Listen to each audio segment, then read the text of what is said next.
Could I have everybody take their seats, please? We'll try to get this meeting started on time. In fact, too late. We're already a minute over.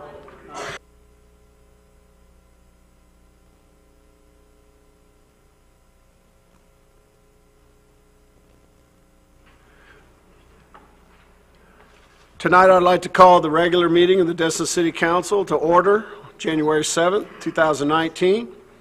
And we'll start tonight's meeting with a invocation by Pastor Russ Witten from United Methodist.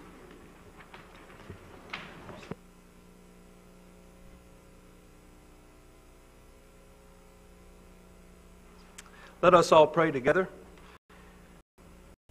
Dear Holy God and Father, as we begin this new year, we confess the need for your presence as we face the future. Father, thank you for all who are gathered here this evening, and we thank you for the many abundant blessings you've given us. Thank you for life itself, the measure of health we have, our strong community, our families, our friends, our homes, our jobs, our business, our children, and this beautiful place we get to live in. We thank you for the ability and the honor of being involved in work for our community. We each have hope and expectations for the year ahead of us, and you alone know what it holds for us. You can give us the strength and the wisdom to meet the needs and the challenge for us. Help us to humbly seek your will for our lives and our needs. In the midst of our temptations, let us not lose our way. And in the midst of our daily busyness and our preoccupations, open our eyes, sorrows, and needs of our hurting world. Father, we especially pray for those east of us who have been affected by the hurricane. We pray that we will continue to be of service to them. We pray for our nation and its leaders. We pray especially protection on all of those who serve our armed forces. We thank you for their commitment to defend freedoms, even at the cost of our own lives. Be with the families. Assure them of our love and concern for them.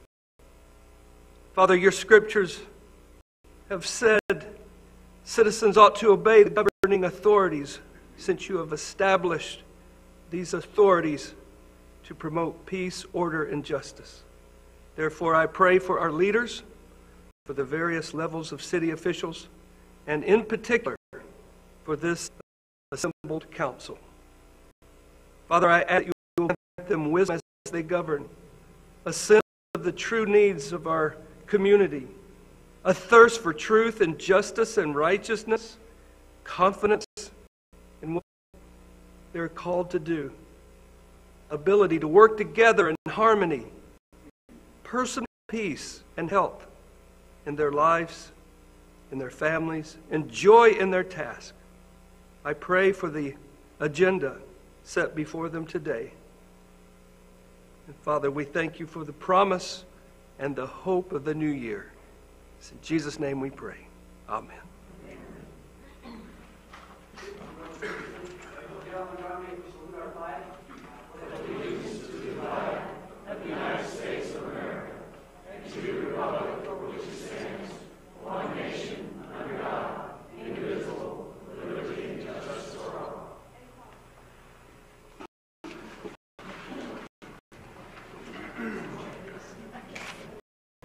At this time, I'm going to ask Mr. Steve Mitchell. We're going to begin the inauguration of our inter-city council member. Destin Republic of the State of Florida, Rayleigh, will administer the oath. Mayor, you need to reconfirm the appointment first. Oh, okay. So I need a motion. Ms. Ramswell? I'll go ahead and make the motion. I'd like to move that Mr. Stephen Minchell serve as our interim city council member. Second. I got a motion, I got a second. Seeing no further discussion.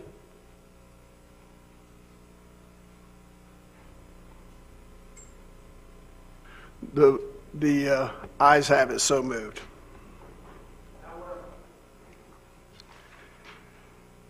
All right.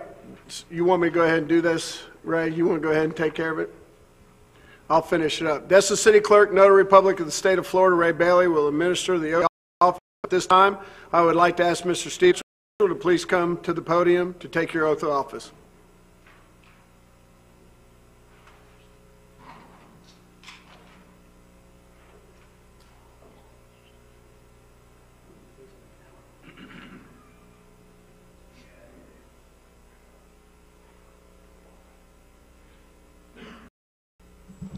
The oath of office comes from the state constitution, so please raise your right hand and please repeat after me. I state your name. I, Steve Menschel, Do solemnly affirm solemnly swear that I will support, protect, and defend that I will support and protect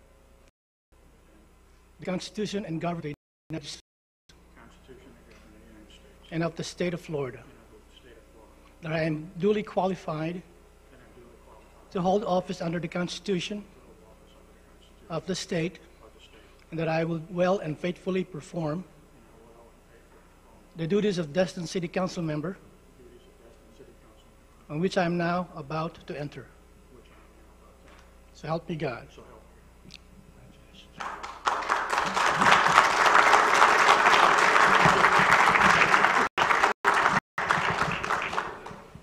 You can now step up in the hot seat, sir.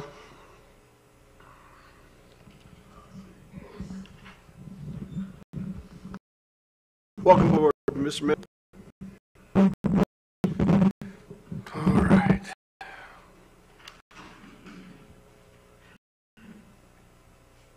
Next up, we have the agenda approval.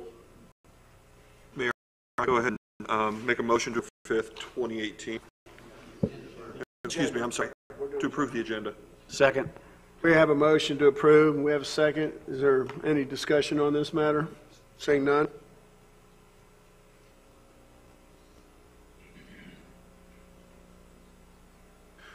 Vote is unanimous, so moved. First time our agenda's been approved intact in a while. Thank you, council. Mayor, I'll go ahead and, since I jumped the gun, I make a motion to approve the minutes of November 5th, 2018. Second. Mr. Menschel, you're going to abstain from these?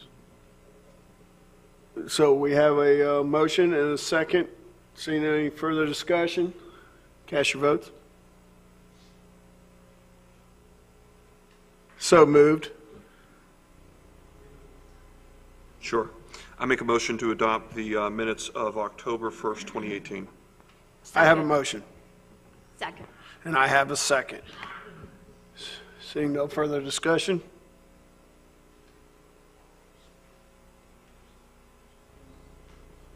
Ayes have it, unanimous, so moved. Next up, we have the announcements of the 2018 outdoor decorating winter.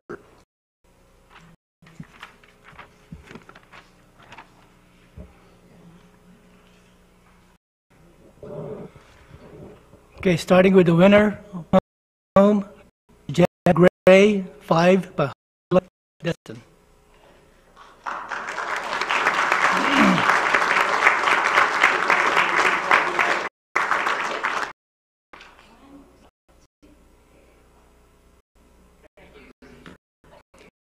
Honorable mention for best home, Robert and Karen Lee, 124 Indian Bayou Drive, Destin.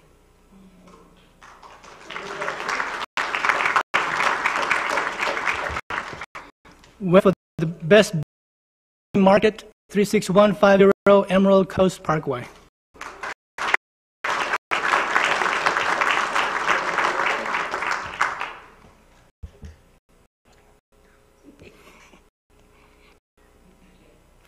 I would just like to say this contest gives a little competition, but the best thing about it is it really encourages us all to celebrate the Christmas season. And I've got a bunch of little grandkids, and there's nothing they love more than driving around Destin, especially little kid Jane Lane and my next door neighbor, to see all the decorations. So I'm glad that I get to pass these out. Okay, next, winner, best organization, Destin Community Center.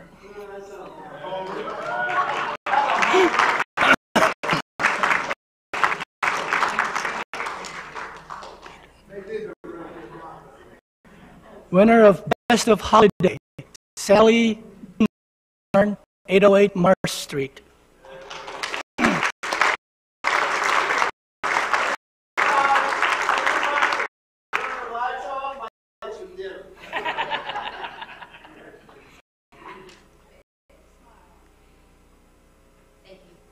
She also increased traffic on our street a lot. Thank you, Sally. Congratulations. Honorable mention for Best of Holiday, Stephen and Teresa Aber, 716 Main Street.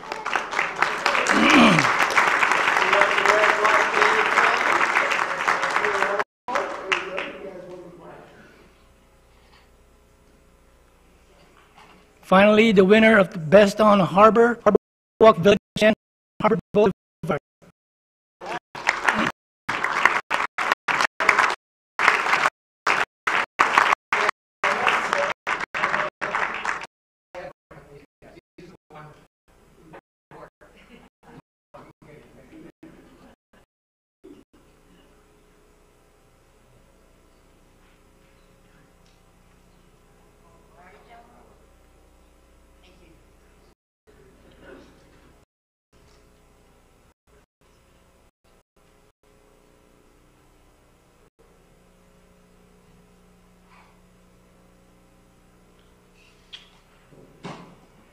Councilmember Destin said he's going to win it next year.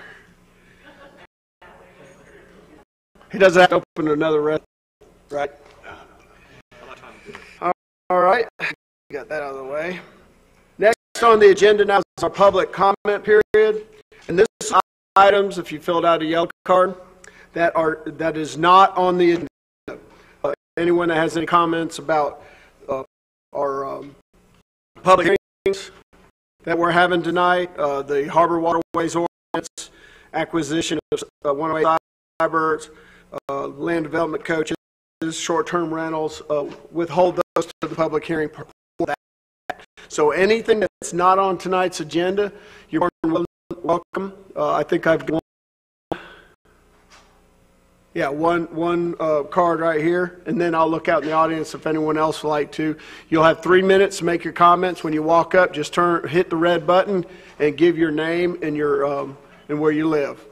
First up is Ron Sandstrup.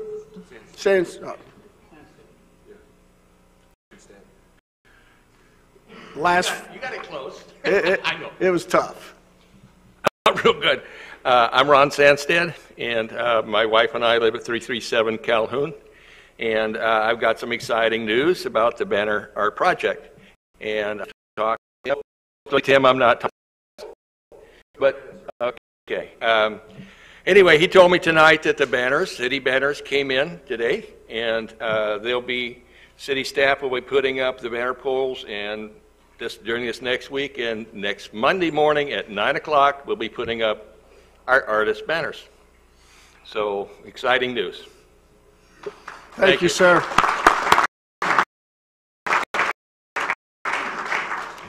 And hopefully that's the beginning of a tradition that'll stay in this town for a long time. Appreciate all your hard work. All right, is there anyone else that would like to come up to the podium and speak on any item that is not on the agenda? We do know there's a national championship game on tonight, right? Food for thought. Just food for thought. Not put any pressure on you. So let's just move right on. Seeing no Mr. Manager. We have an update on the flume and zoning map inconsistencies, and I'm going to turn it over to our land use and Louis Zanguzzi.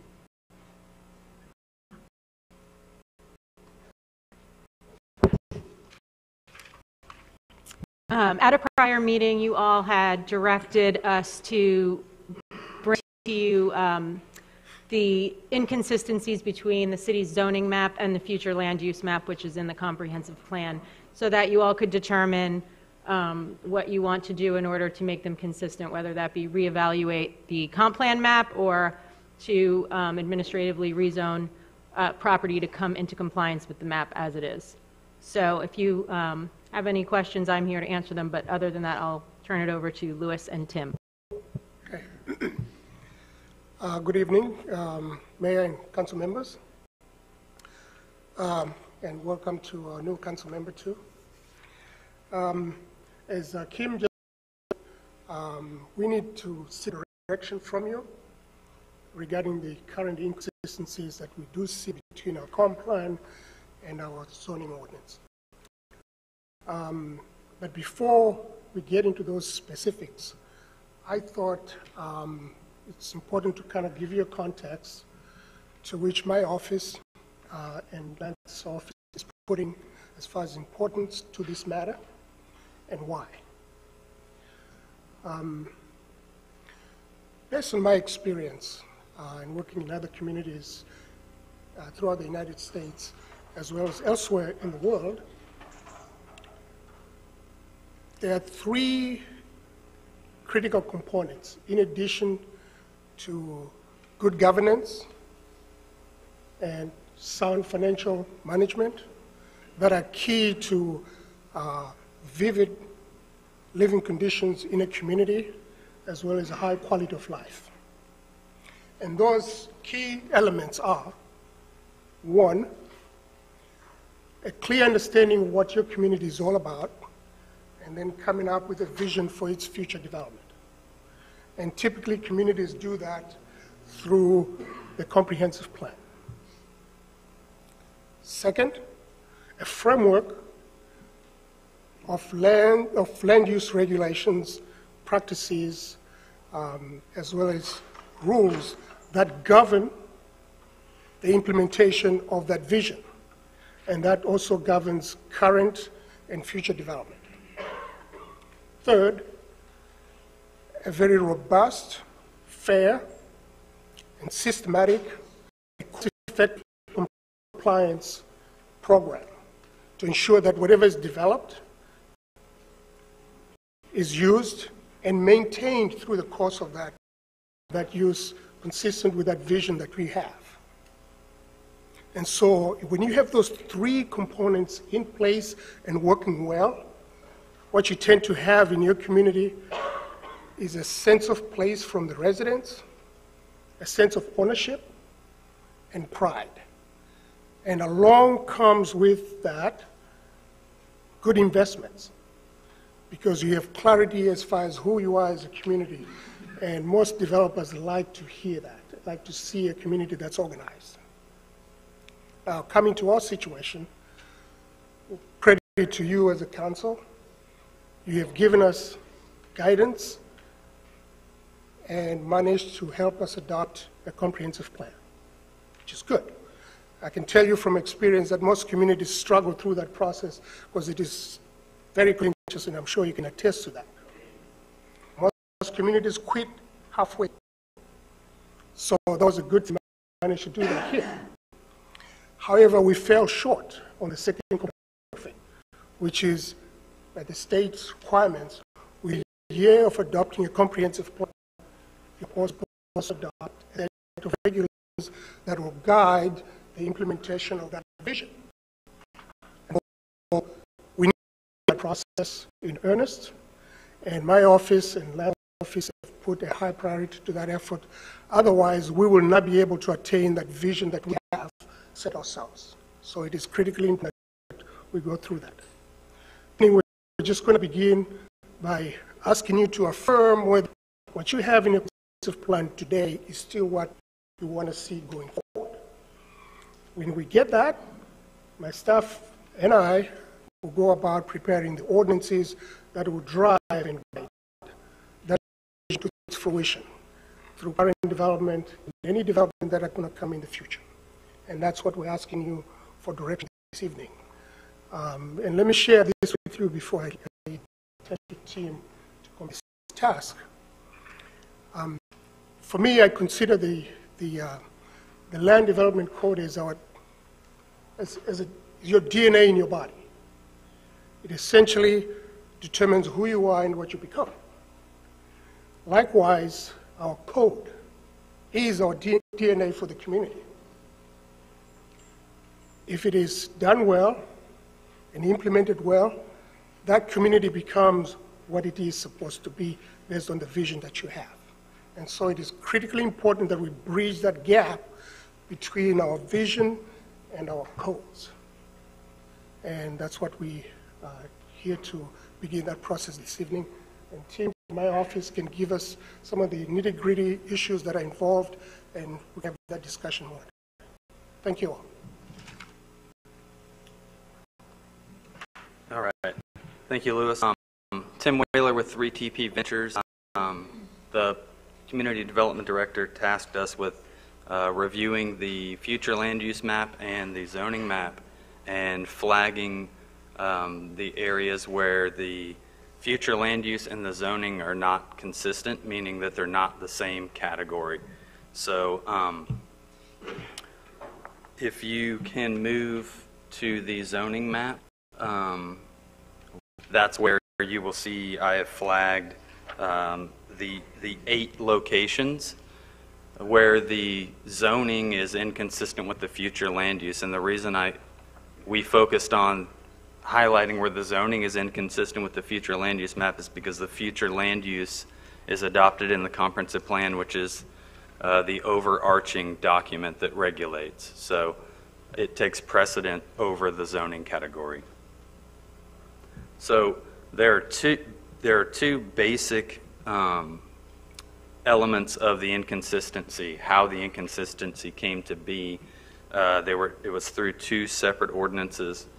The first one, which is number 1 on the map, is where the future land use category was changed from Calhoun mixed use to recreation to allow for the Captain Leonard Destin Park development order. And the future land use map was changed, but the zoning to go with it did not come along with that portion. So that's number 1 on the map. The remaining 7 items are based on 1 ordinance, and that was of the 20 future land use map as part of the comprehensive plan update. So the remaining items are a result of the FLUME, the future land use map, being updated as part of the comprehensive plan update. And so ordinances would need to come to follow that to make sure that the zoning came into compliance, and that did not happen. So if you'd like, I can go through each one by one and tell you what the future land use is and the zoning is, if you'd like, and we can talk through that. Okay. Do that, because that wasn't in the briefing document. Break them down for us real quick. Yes, sir. The first one I've already discussed, where the future land use is recreation. The underlying zoning is Calhoun mixed use, and there is an active development order on that parcel for Captain Leonard Destin Park. The second item on the map is an area where the future land use is Calhoun Mixed Use Village, which was a new land use category created with the 2020 comprehensive plan. The underlying zoning is ROI General Development, Residential Office Institutional General Development. In order to reconcile that portion, the LDC, the Land Development Code, will have to be updated to create a zoning district for Calhoun Mixed Use Village because one does not exist currently. The third portion is similar to 3 and 4, where the underlying zoning is general commercial and the future land use was changed to town center mixed use. So number 5 is similar in the future land use is town center mixed use, but the underlying zoning is residential office institutional general development. And 6 is another portion where the future land use is town center mixed use and the underlying zoning is general commercial. 7 is also was changed to town center mixed use with the comprehensive plan update. The underlying zoning remains institutional. And that, I believe, is the old Destin water users parcel there. So all of those 3 through 7 are an area of Destin where it's in the town center. It's in the town center CRA. So when the future land use was changed, it incorporated all that general commercial or commercial general to town center mixed use, which that land use category has specific language that encourages a certain development type to match that CRA vision. So, in your evaluation, do you have recommendations? To me, it's pretty much a no-brainer, given that we probably ought to go with the comp plan or go with the town center, because that was the vision at the time, I think. I don't know why it wasn't included in the town center, but... From a staff perspective, I would say because the comprehensive plan already has the land use there, the LDC's job or intention is to just implement the comprehensive plan. So, as a planner, it would with the land use zoning at the second reading of the future land use is typically how you do it. So there's never any inconvenience. So we have one more. It's number 8. It is only that is in the Crystal Beach portion. It's just south of Highway 98. The future land use is commercial general, and the underlying zone is residential office institutional tourist development TD, and that one was also changed with the comprehensive plan update in 2016, March of 2016 it was adopted. Any council members have any questions?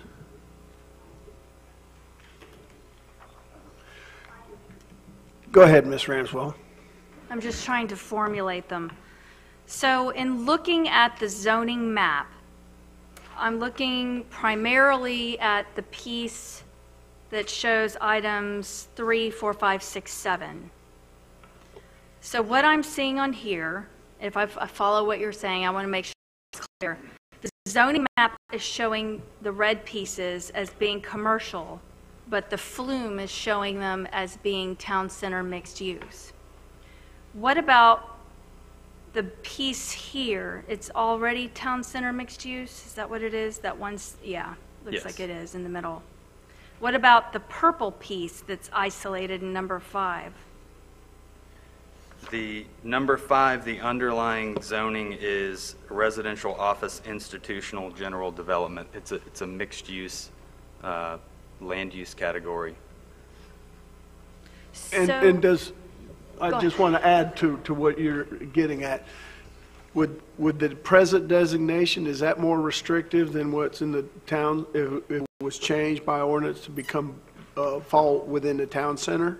I thought town center's a little more restrictive, isn't it? Or no? It would be, the town center mixed use would actually allow more land use development types, land uses than the current designation, but yeah. Go ahead, And if Mr. there's Ramswell. specific ones we need to evaluate further, I think that's the goal tonight, is to flag those, and then we can give you a comprehensive breakdown of the differences.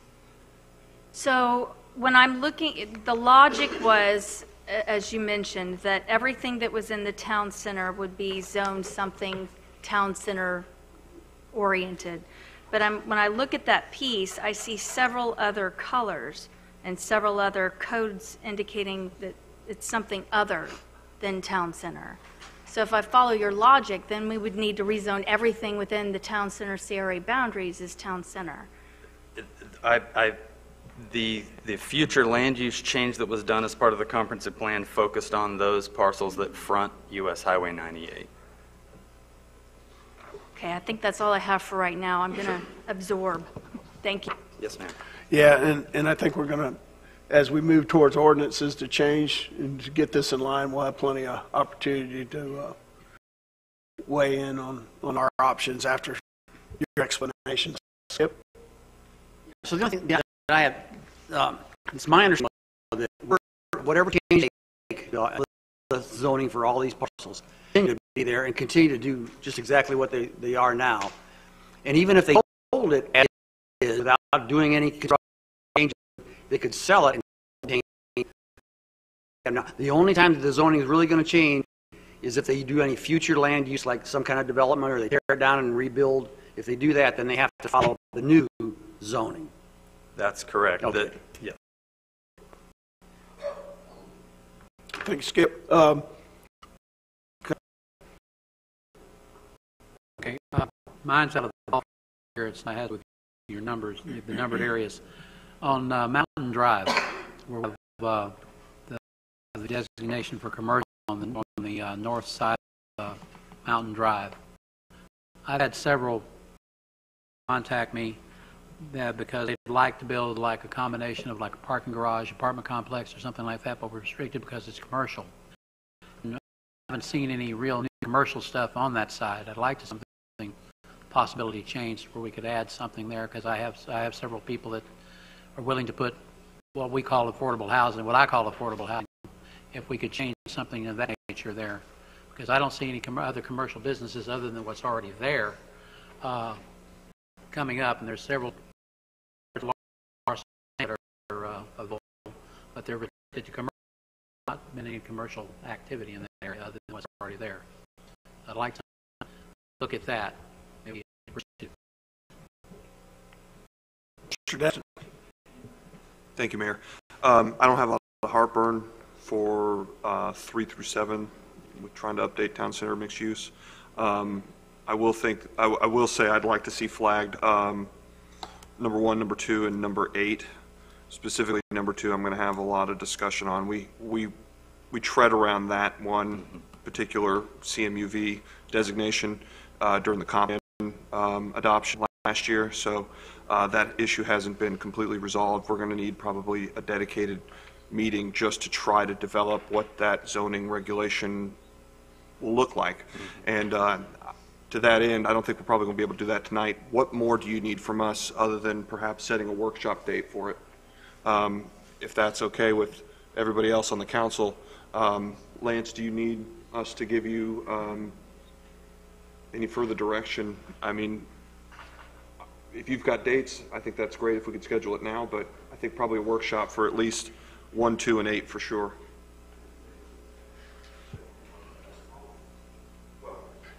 So you said you wanted some direction from the council. Would a workshop, is that the direction you'd like to go in, or would you like something more definitive? Yes, absolutely. That would be wonderful. And I think what we will also do is pretty much go through all these classifications and go through them and give you renderings so you can see what type of projects that could be meted by those classifications, so you have an idea.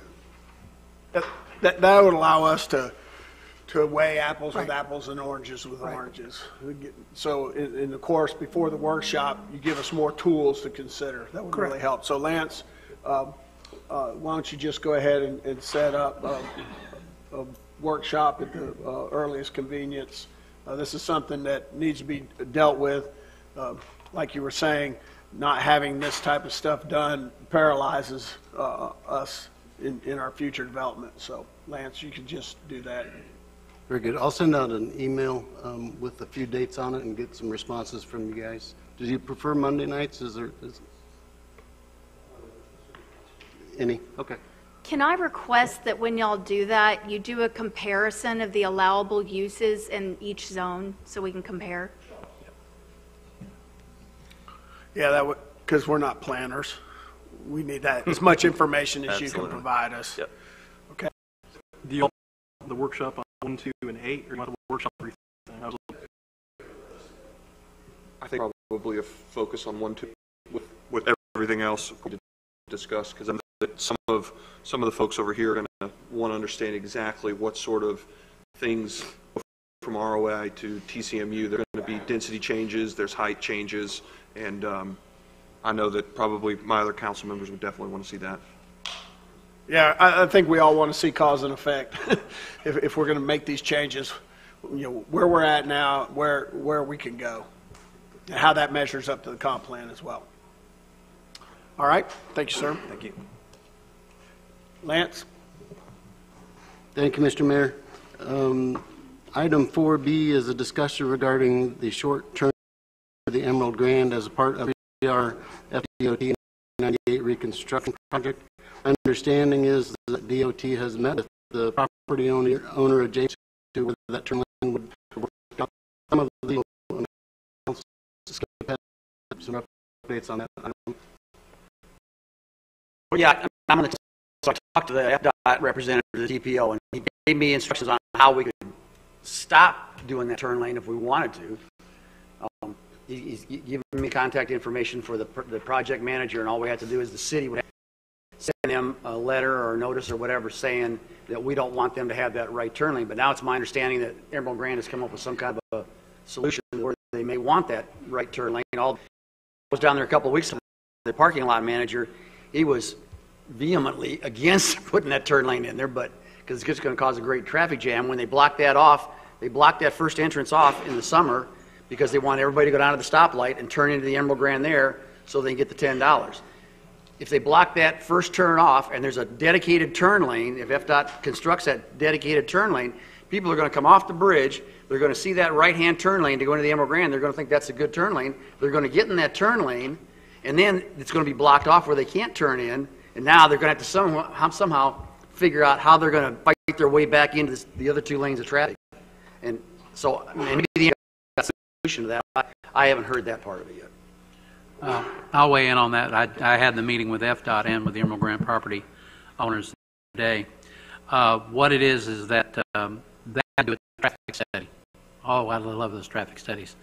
To count the traffic and make sure, and that the property managers and owner have talked to FDOT. They're explaining to me that one of the reasons they want the turn lane is to prevent the parking issues that we had last year, where people were parking tickets and also blocking the linear stripe area that's supposed to be a sidewalk. That's one of the reasons they want to continue with the turn lane. Understanding with the property owners is that they are working with F on how to be able to tweak that a little bit for both benefits, and also possibly with the traffic study, be able to build a turn lane. Probably not during the 3R project, but possibly next year or after. That's what I came away with the meeting from. Ms. Ramswell. We need to lift the track up and things going on, that Emerald Grand was required to keep that first entrance open. Is that correct or incorrect? Does anyone have a recollection on that? It is for our commercial trucks and stuff to go through and go down. That's what they're used it for. It's there as an emergency, more or less an emergency entrance for fire and safety, and also it's a service entrance. It's not going to be closed off. It's just they didn't want the turn lane there because it's not designed for the heavy traffic without redesigning the entire front of the whole building. And it would make more logic sense to put the stoplight. Okay, I see what you're saying, but do our attorneys recall? Was there some sort? Because it seemed like they had wanted it. They, being FDOT, had anticipated that it was to be kept open for all traffic, and I understand if they're allowing certain traffic through, as you suggested. Traffic will still go through.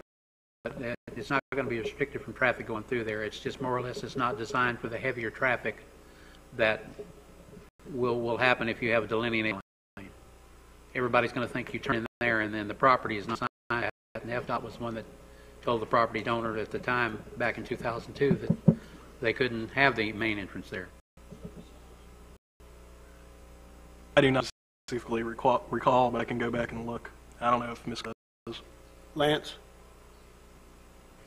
I'm going to look into that item, and I also wanted this was originally put on the agenda in case the council wanted to direct me to request FT leave the turn lane out. So since that's off the table, just in discussion, I can bring back new information I got. I got the recent update just this evening that told me I wasn't going to have to write the letter to FDOT. Mr. Manchin. I can tell you that from the Public Works, Public Safety standpoint, there was an issue where a barricade was put across that entrance. We brought it up, and Emerald Grand opened that road back up. have for staff is there going to be a dedicated turning at the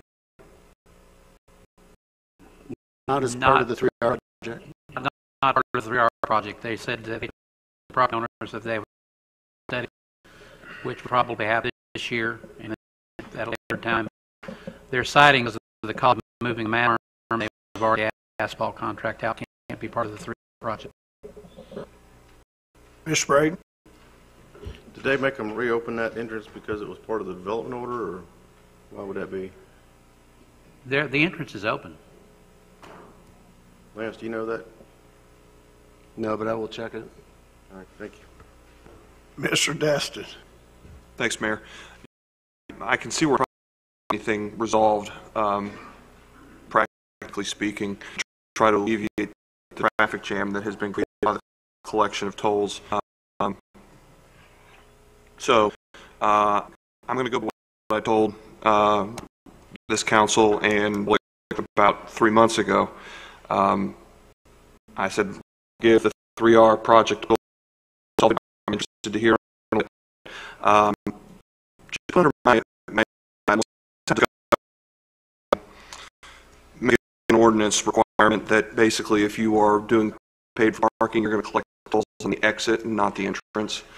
So, in no circumstances do I think it is acceptable to live in a world where traffic is spilling out onto Highway 98. We know it's happening, and yet we're just going to keep pretending like it's not. I mean, we went from bad traffic to just god-awful traffic. I mean, halfway across the island at certain times, it's because people, they're trying to collect the money on the front end. There's no modern public parking facilities that collect the money on it until they get on the way out. So that way, if you do have traffic congestion because you can't come enough, that stays inside your property and doesn't act out onto the roadway for public welfare. So throw that under the agenda item for the next meeting. We talk about that. All right, Senator. Item is regarding Captain Melvin Heritage Park and Plaza, and it is to authorize Taylor Engineering to complete the engineering design work. They quoted $26,500 for Royal Melvin Heritage Park that Tetra Tech had previously been working on. It's less than the previous. All right. No discussion there. Anyone? Let's move on to item number D. I think we need a motion to approve. I need to correct, it is Jenkins Engineering. I need to correct that. We want a motion. I can get a motion. All right, we got a motion. I move that council authorize the city manager to execute the Engineering, Inc. contract for the redesign of Captain Royal Melvin Park and Plaza for $26,500 with funding from recreation impact fees and make the appropriate budget amendment. Second. Okay, I got a motion, got a second. Further discussion? Let's vote. Mayor, I'm going to abstain. Royal Heritage Melvin Park is part of some litigation that a family member of mine is in, so I'm going to abstain tonight.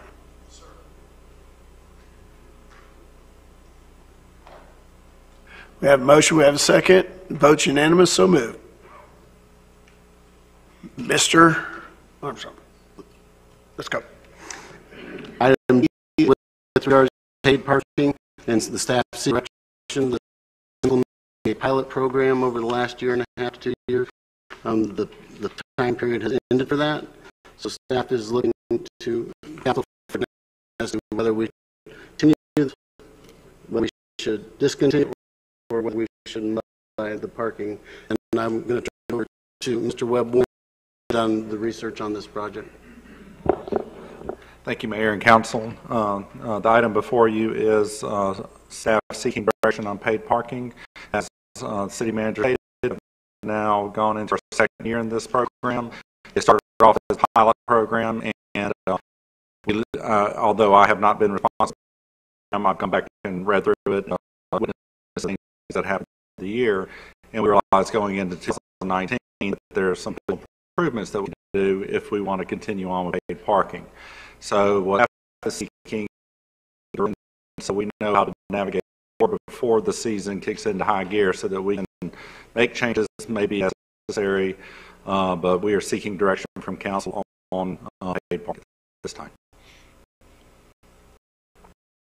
Is that a type of issue where we need to have a workshop, or is that something maybe our Public Works Department could, advisory panel could come up with some ideas or explore some and then present them to the council to consider?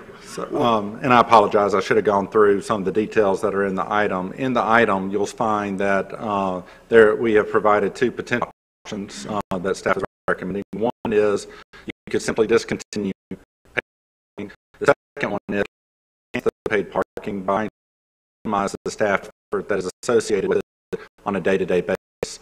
So, for instance, we have a parking program right now that is a discount parking program for some of the local area employers, and what we've seen is that has created a lot of work for our staff during the week. It's not cost effective. It's simply a sustainable program in the current form. So what we want to know is, do we need to research and see what we can do to bring a more manageable situation, a more efficient situation, and continue on with paid parking?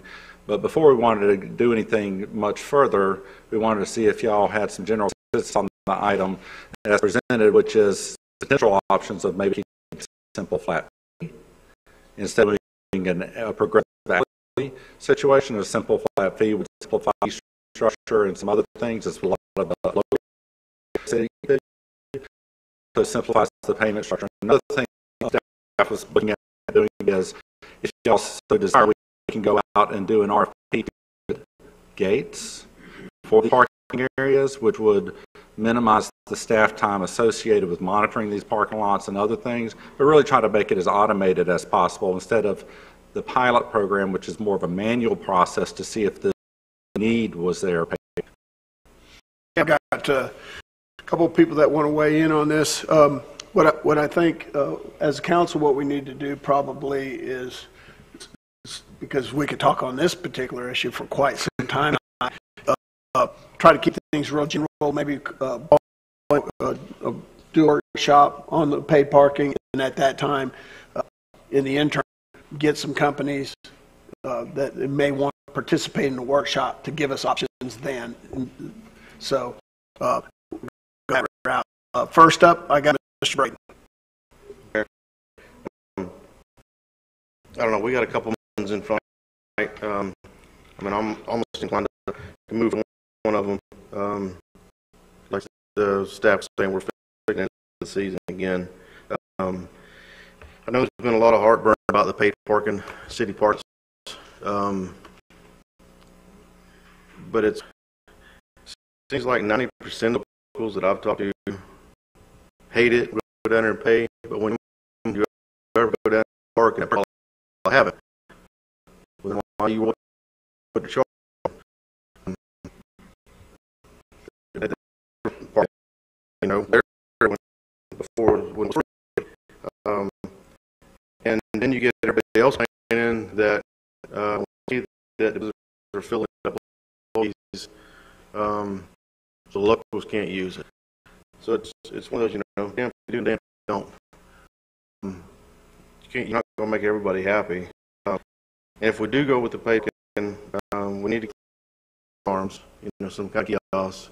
You go in, you park, and you pay when you leave. So that's my 2 cents. I might be willing to move on with it and instead of taking it down to 2 cents for now. Thank you. Thank you, Ms. Brayton. Next is Skip. So, I mean, I think we do need to continue with paid parking, and I do like some of the options they gave us. I think you need to formalize those options. The flat fee of the $5 is probably a good way to go. That way everybody just pays the same and you don't have to worry about, because it's my understanding that this company that we're dealing with, this is we have the different, and the thing that really kind of surprised me, we had the assistant city manager, was a high dollar kind of position, was the one that was ramrodding this whole thing and spending a lot of his time doing that, which I don't think should have been done in the first place, but that's water under the bridge. But we need to come up with a system that's easily manageable by the city staff and easily manageable by the people that are going to patronize the parking lot. And oh, by the way, this thing where we're giving some kind of cut rate to the employers, I mean, if it's just a $5 flat fee for everybody, I don't care how long you stay there, as long as it's 24 hours, I guess, is the limit. I'd like something something like that brought back to us for approval. And then, and also, like Rodney said, I think we do need to eventually go to this arm. That's what you want to do. But if this flat $5 fee thing works for us, I mean, maybe we don't need to spend megabucks for this arm, because I know those arms aren't cheap. So you might want to give us those two options and bring that back to us for approval. Mr. Marler. Thanks, sir. Well, I agree with the arms, and since Mr. Destin brought it up about talking about the private properties doing it, I think with the city's example, we should do the leave. Set the example. If we're going to try to force private property to do it, we should do it. That's all I got. All right. Well, I don't think we need a motion to continue. I think we gave them the direction that they needed. Lance set us up a workshop. If you need anything, any clarification, any of the council members can speak to the manager prior between now and the workshop. All right. Everybody good with that? Preble? How would we control for people that wanted to park there in the morning and then leave their car there all night? Is there some sort of system, or can you, when you bring this back, show how we do that so that there aren't cars for days on an end just because they paid $5? We can. Usually when you, if thing, usually you get as you enter and then you pay as you leave. Just the hospital this morning, and maybe we can figure out a system where it's color coded, like the airport almost. Yes. That's certainly a concern, Ms. Ramswell. The long-term parking, people leaving their vehicles there, is something that we can bring back to you on how we would monitor that. Thank you. All right. Item E, sir. I'm very pleased to ask the council for their confirmation of Ms. Lisa Firth as the Parks and Recreation Director for the city. I'll take that motion. I got a motion. I'm recommending the City Council confirm Mrs. Lisa Firth as the Parks and Recreation Director. Second. And I got a motion. I got a second. But seeing no further discussion.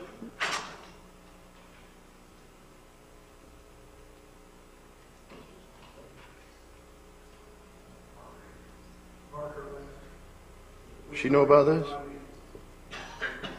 You know about this?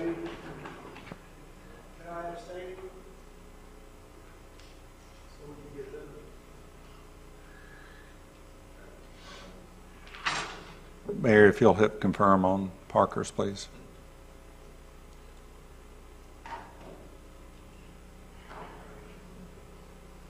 Votes unanimous. So moved. Congratulations, Ms. Firth. You've been here longer than me.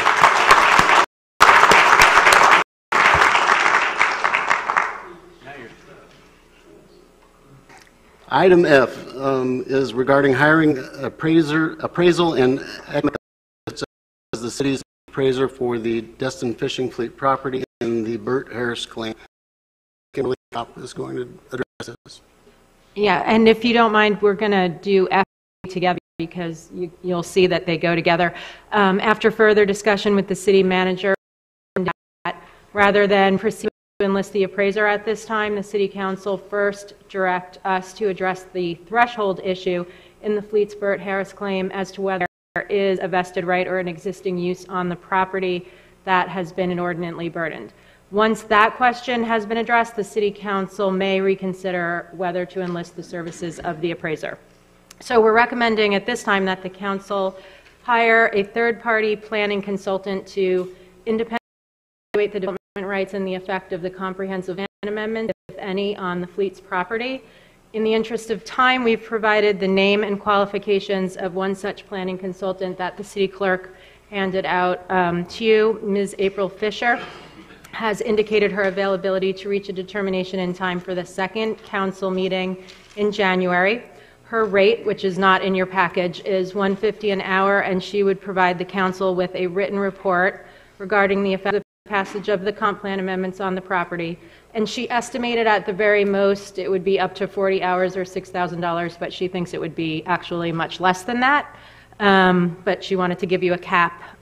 So at this time, we're asking you to direct the city manager to enlist the services of Ms. Fisher to prepare the evaluation, along with a separate legal opinion from myself as to whether there is an existing use or vested right on the Fleet's property that has been inordinately burdened.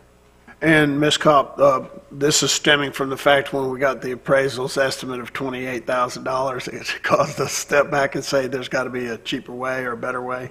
That's part of it, yeah, but we also do have that threshold question.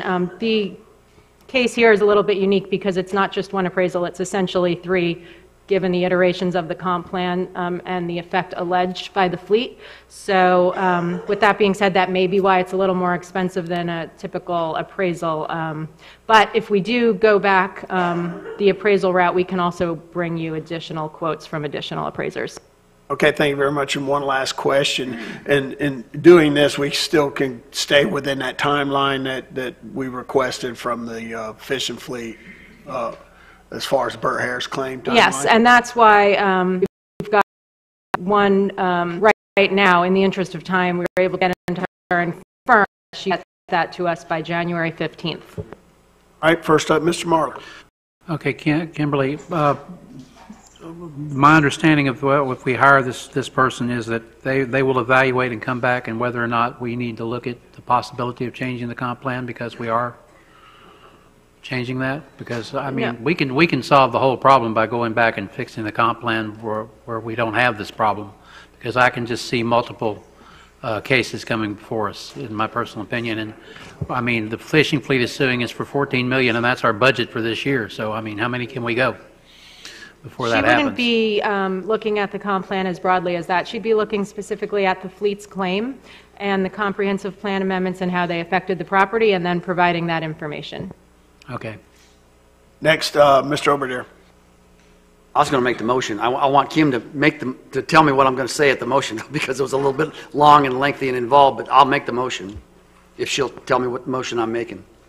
How about hire Ms. Fisher for the independent evaluation and direct her to prepare the written report as well as the land use attorney's legal opinion? So moved. Second. Thank you. That was really easy. Mr. Braden, you're up first. Thank you, Mayor. Ms. Cobb, do you have, I know their claim was, they're basing it off of $20 million that their property is worth. Do we know where that figure's come from? You mean the fleet's appraiser's figure? Or? No, I think the claim that the fishing fleet brought to the council that they're claiming that it's $20 million. That's how they're coming to the $14 million lawsuit? No. Just what's in their appraiser's report. I think I saw something in there for how are they basing on, how are they coming up with the 14? They had an appraisal done, and that's what their appraisal came up with. That was in a previous agenda package that we can get you another copy of, but it was the very thick report attached to their letter with their pre-suit notice. All part of the claim process. All right, so we have a motion and we have a second. Any further discussion? Seeing none?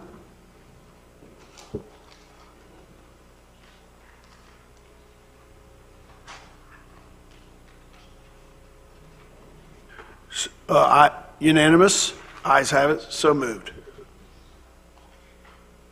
Item H, at the 17th meeting, Council authorized the manager to proceed with hiring Mr. Hughes to perform appraisals on property in the Crystal Lake. We have subsequently learned that need to hire a gentleman or lady who can perform commercial appraisals. Are asking now that it's a little bit tricky because I was under a different contract during that meeting now. So I need your permission to follow through with the contract with Phil and pursue a commercial appraisal. So moved. I got a motion. Second. I got a second. It's a matter of semantics here in print. Any further discussion? Seeing none?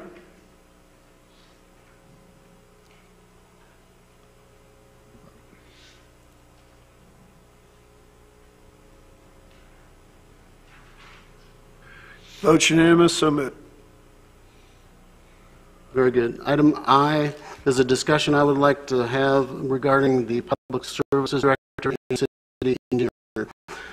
During the 2000 period, those two positions were combined due to an economic turn in the area at that time.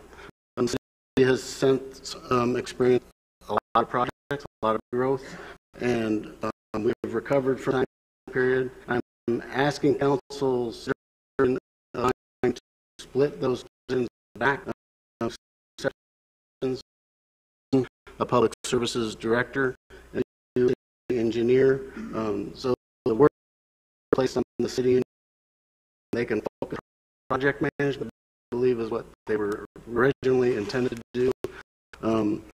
The key is that we would need to allocate approximately $92,000 for the position. And honestly, at this point, it's really only 3 quarters because we're through our first fiscal quarter. If can do that and allow us to do that, I think that you'd be seeing the project. I agree with Lance. I mean, the city engineer needs to be a city engineer that works on city engineering projects, and not also be confined to be a department manager, which distracts it takes too much of his time to do that. You can't be an effective city engineer and be a department manager at the same time. And so I think it's a great idea on Lance's part and the staff to separate these two, and I'll be willing to make the motion if you so choose. Go for it. I move to fund the position of city engineer, who will report to the Public Services Director and authorize the city manager to make any necessary budget amendments. Second. I got a motion, I got a second. Any discussion? I'll make this real quick. When I read that job description, Lance, of the combined, that was insane. So I think this is a no-brainer. It is an additional $90,000 to our staff, but fortunately, we have Webb Warren as our financial guy, and he'll find that $90,000. Bragg's actually the finance guy. Oh, no. I did that on purpose. Because Bragg's, yeah, I'd see your response. Sorry, Webb. But anyways, I think this is a grand idea, because one of the biggest problems, I mean, Mr. Destin and myself both have personal experiences that trying to get projects approved in not developmental orders, but just simple, to our restaurant was just tragically so long because it was so inefficient. And at the present, I guess we don't even have somebody in those positions there for a little while. So I think we've made big strides in hiring new people and new department heads. I think this will be an addition to get this city back on speed.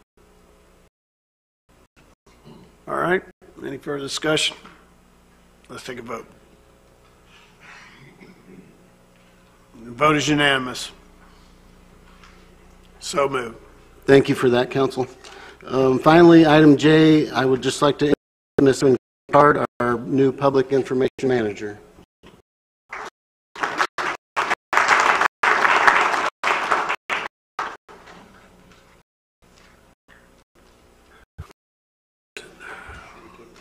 Yeah, I think we should. I'm going to go ahead and call a 5-minute recess.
Everybody take a seat. We'll get back at business.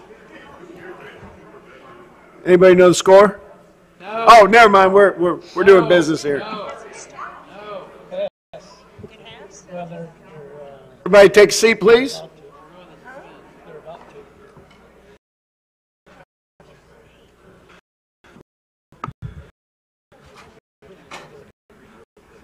All right, we are going to start the public hearing process on each one of these ordinances. Our attorney will read and what we're going to be talking or giving public comment on. I have some blue cards. I'll call your name out when we get to that particular order. Once I call out your name, if you come up to the podium, 3 minutes to speak. Just give your name and where you're from, your address, public record. Up first is item A, second reading of ordinance 1828 CC. Mr. Attorney. We got the second reading of ordinance number 8-CC, an ordinance of the City of Destin relating to city waterways, providing for additional findings of fact, providing for the amendment section 5-2, obstructing channels, unlawful anchoring, providing for severability, and providing for an effective date. And this is a hearing. At this time, to the public, just raise your hand if you'd like to speak. All right. We have, I need a... To print 18-28-CC on second reading. Second. I have a motion and I have a second. Any further discussion? Seeing none.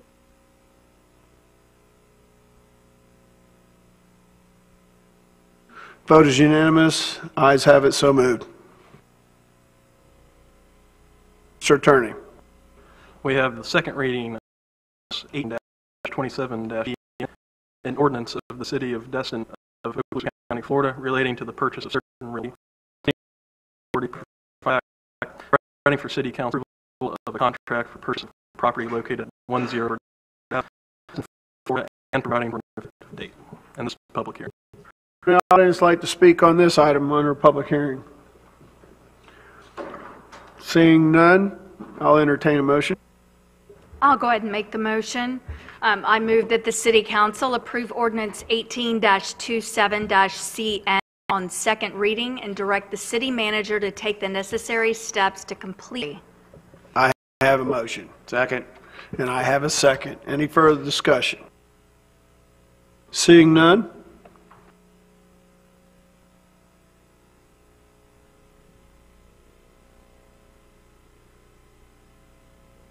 The vote is unanimous, so moved.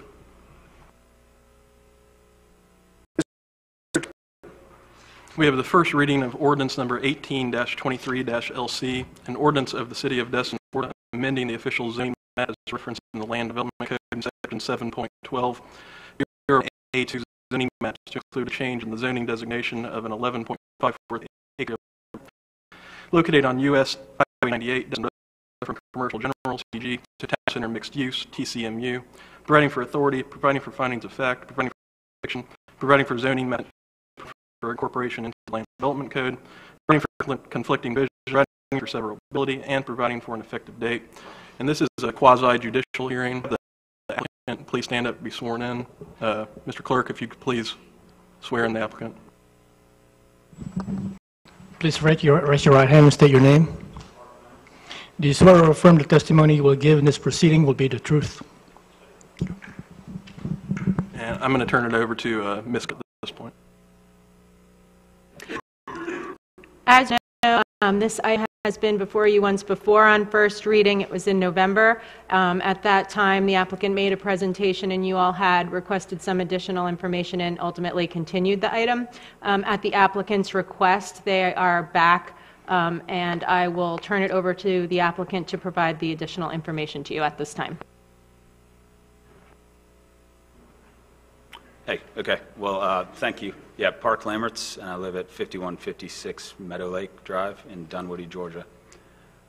So we just wanted to get back on the agenda. I know it was tabled in November due to lack of information or more clarification that was requested by council, and I think we have sent you over. We are now a little more further down the line with our plan, and I believe we sent a site plan over that I think was attached to the agenda. Is that right?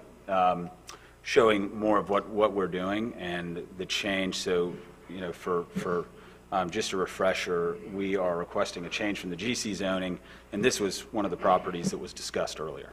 So a change from the GC zoning to TCMU. Our development is a multifamily development, and the current zoning does allow for that at the same unit count per acre that we have here. It doesn't allow long-term rentals. It's only for 6-month rentals. So in order for us to do this development, we would want to have, you know, a Class A property, which, you know, in that regard would need to be long-term rental property. And we also noted in an email that we sent over that we would be willing to condition property and the rezoning to condition against any uses that the city unwanted or any anxious uses. Would also be willing to condition it on our closing of the property. So if we close it, revert back to the GC zoning. Any council members have any questions?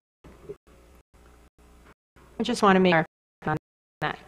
It is true that we need rezoning for the long term because the CG allows for short-term multifamily, but the density is not exactly under commercial general at 16.9, and under the TCMU it's 24.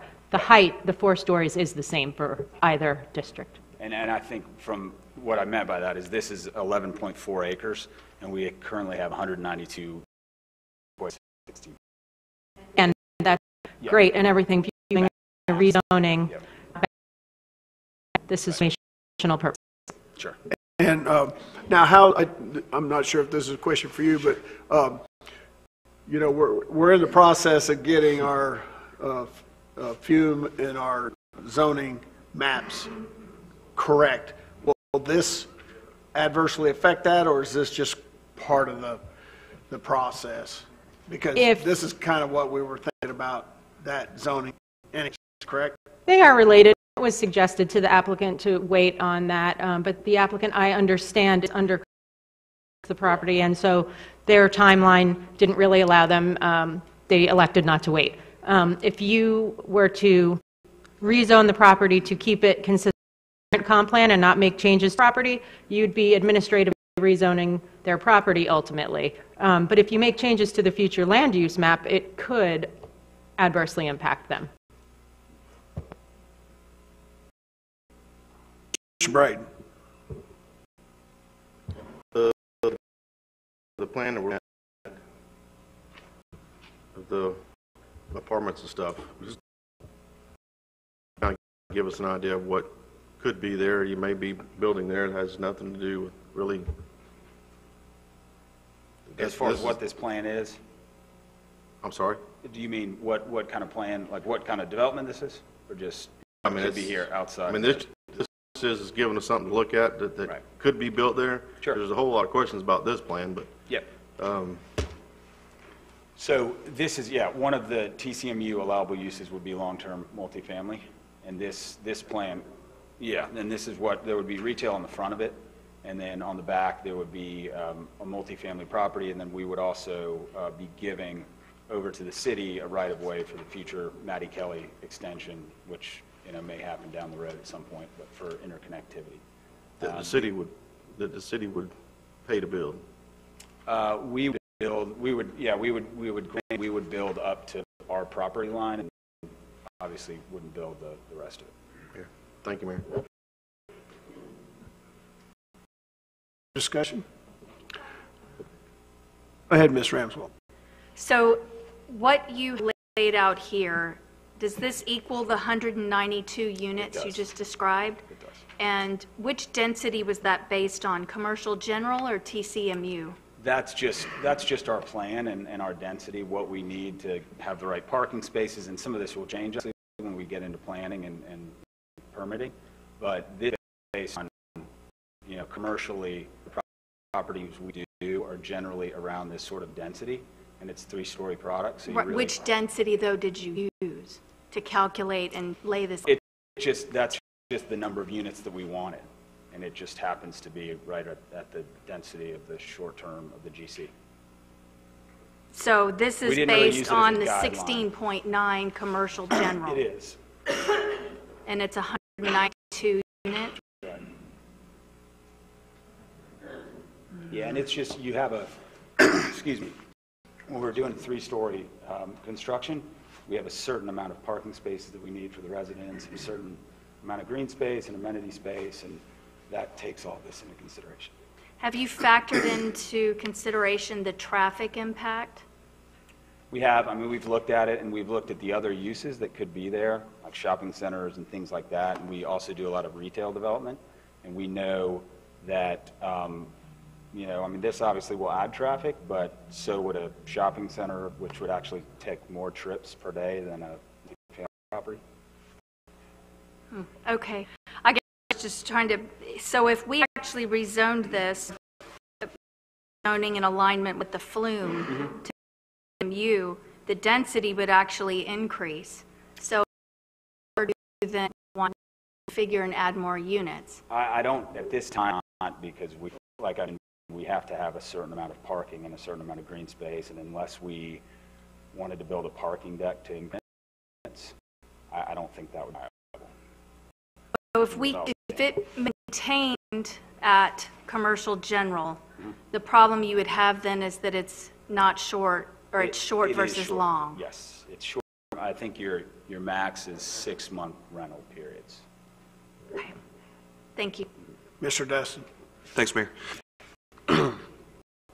Yeah, I don't really have a whole lot of heartburn with giving you the long-term opening. Yeah. But simply changing you over to the TCMU is, there, I have no guarantees. If you don't change your mind, you throw in a parking deck, we've just increased your density.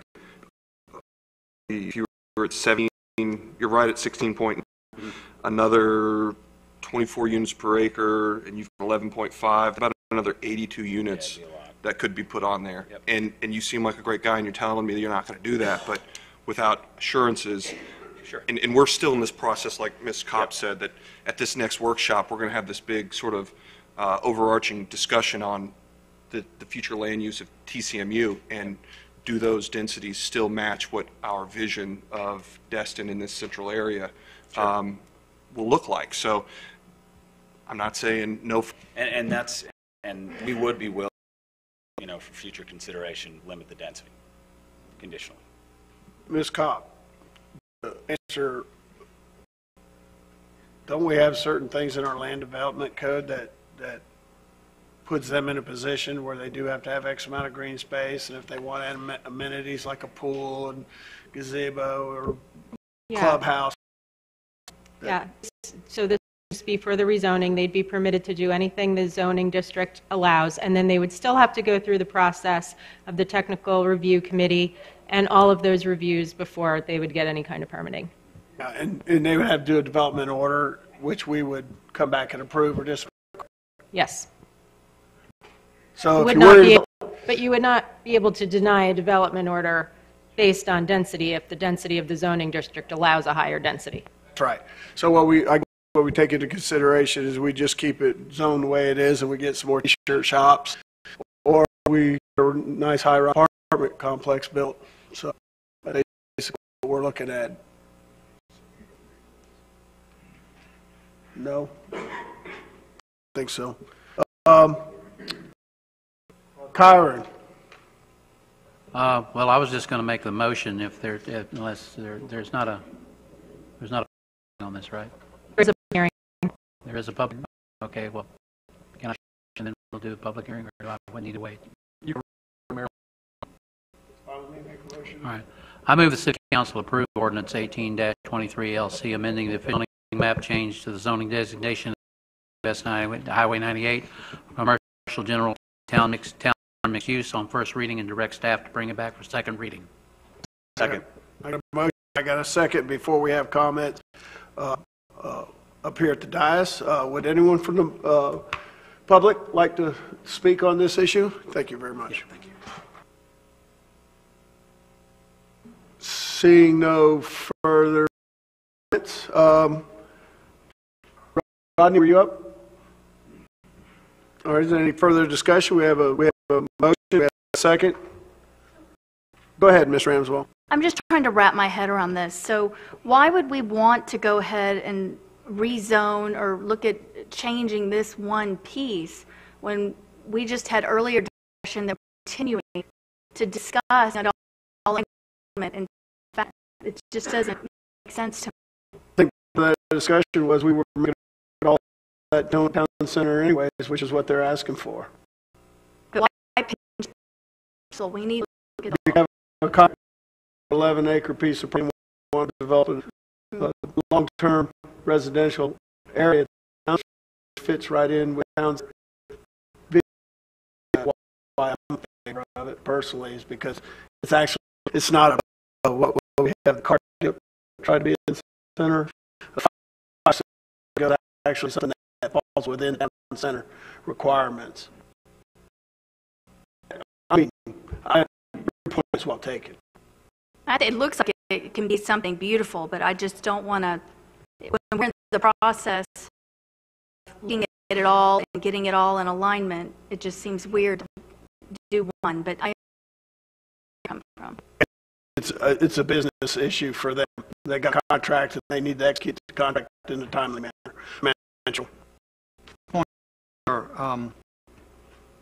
Do we have a time frame on how much time they have? Or could we do the workshop and impede their contract? That's it, sir. Could you come up?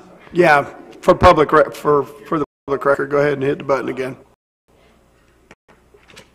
I what the city's time frame would be. that question. I think He's asking really what's yours. what's mine? Okay. I mean, currently we have a due diligence period that's up in 30 days, and would have another 6 days to. So we would want to obviously know towards working with the city on the next steps before we would be able to do that. Gives us 90 days to get this done. You have as long as you all want to get, it's up to them based on the comments that you make if they proceed with their contract and be at risk or not, if you don't make a decision right now. Well, when were you thinking of doing the workshop, Lance? This will be number 3. Hello, Lance. We can do it as, I mean, honestly, I was looking at next week and the week after. Okay, and this is the first reading that we just had a motion on. So it'd have to go through reading as well. Correct? We're going to rezone this. Look at it. They already. What was their recommendations? They had a vote of 5-1 recommendable. Okay. So our advisory panel reviewed all this, and they recommended that we pass this motion and move it on to a second reading. They recommended that you approve it on. Okay. Yes. All right, so we have a motion, we have a second. I don't have anybody else in line. We have any public discussion, so let's go ahead and take this to a vote.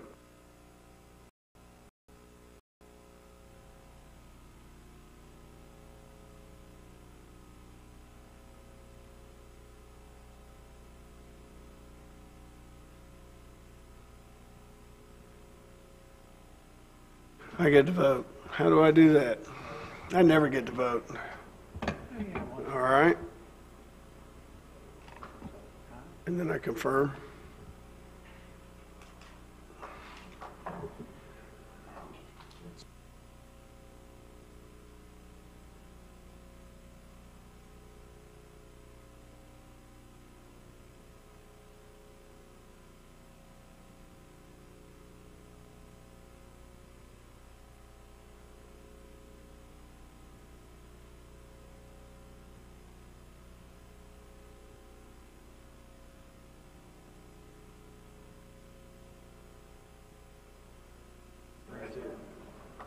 So it's 4-3.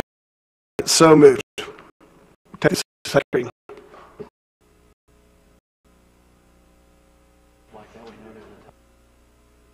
That's my first experience. So, how can you have a dead battery when you never use a machine?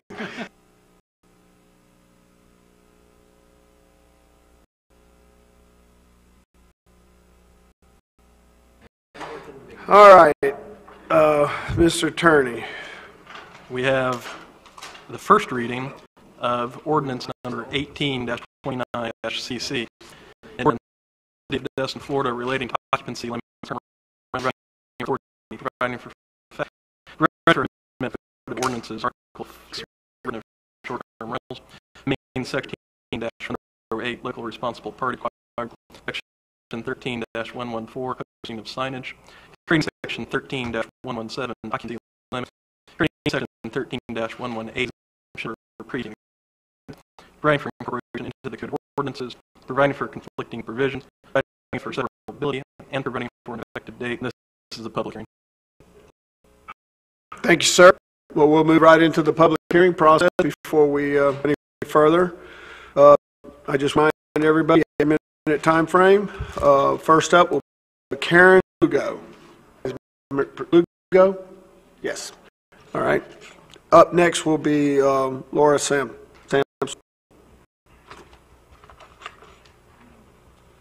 Just red button. State your name. Where are you from?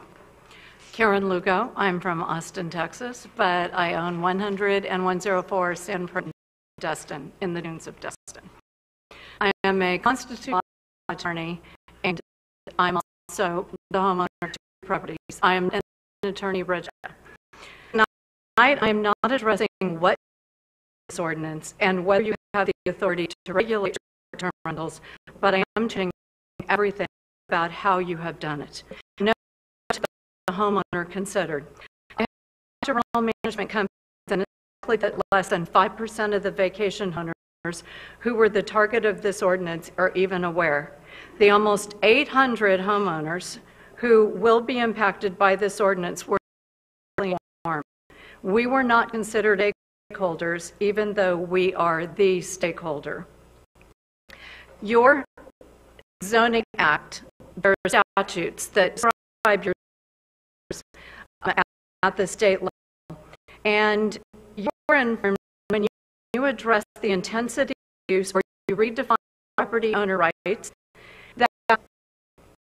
that ordinance be developed and applied with sensitivity for private property rights and not unduly restrictive.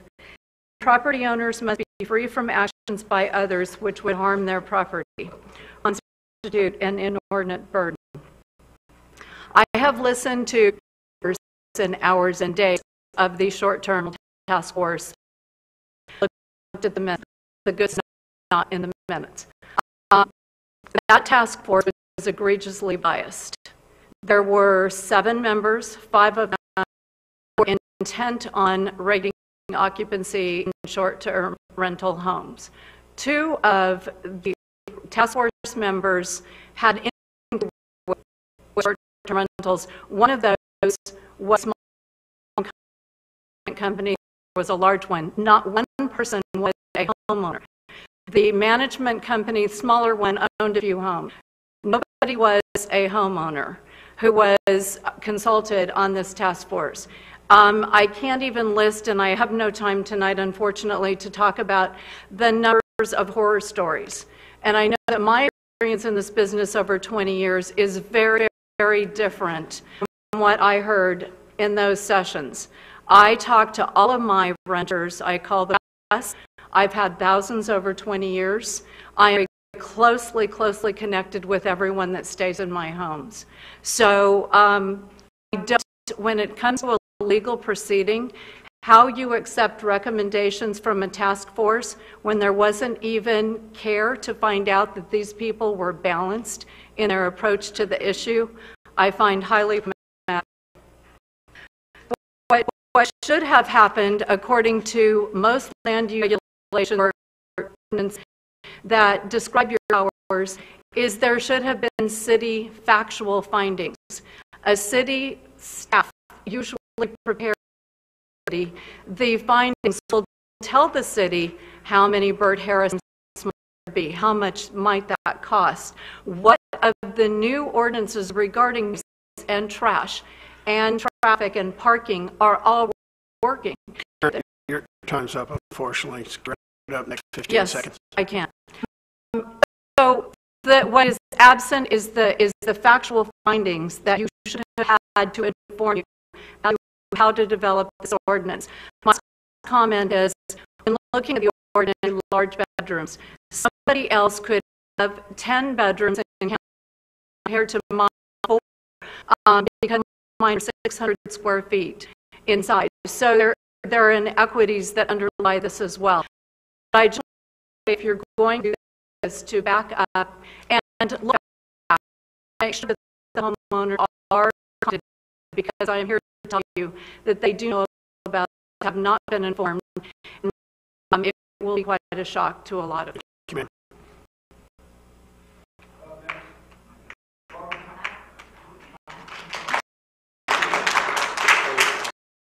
Hold your applause, please. This is not a cheerleading exercise. Give everybody an opportunity to say their piece, address the council and the mayor in the process. Don't direct any comments to any other people in the room or any other groups. I'd appreciate it. If you can't abide by those rules, I'll ask you to leave the podium. Laura? Laura Santos, I live at 612 Drive in Destin. I apologize, but rules of order stated with your frankly, I everything that one has said. I do not know her. I didn't know her even before this. I have been at I'm 24 years old. I bought my first piece of property in Destin. My husband and I did, both of us in the Marine Corps.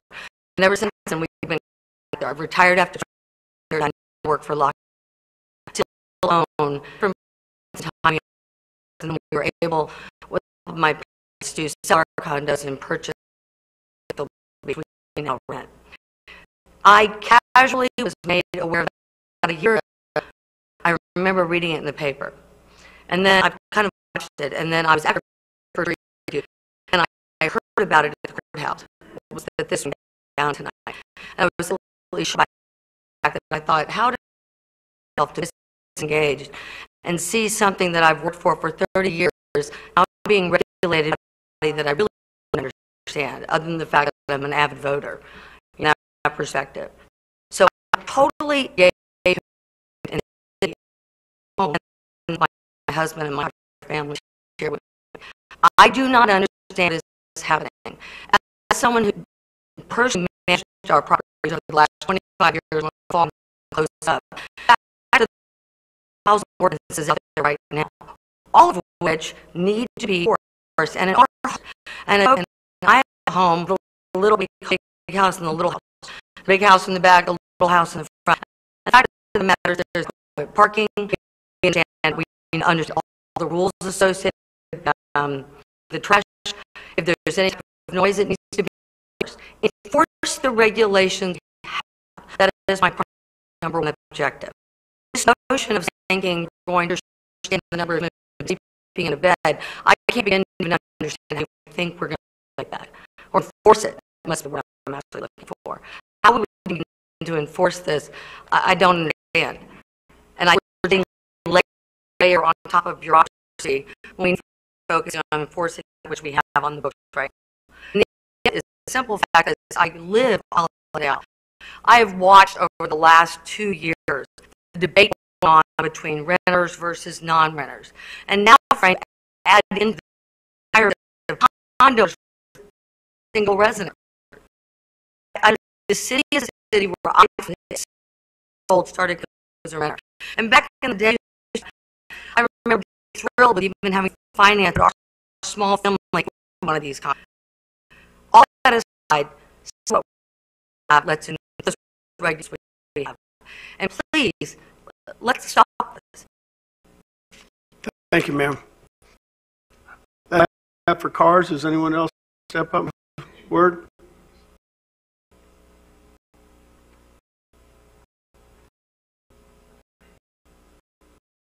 Good evening, council members, mayor, Mr. Sean Hickey. I live at 90 Woodward, a resident of Destin, have been for some time now.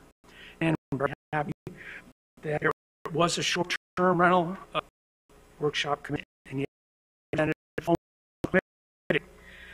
I was in attendance, I was not a member of it. Fully support the ordinance that is proposed.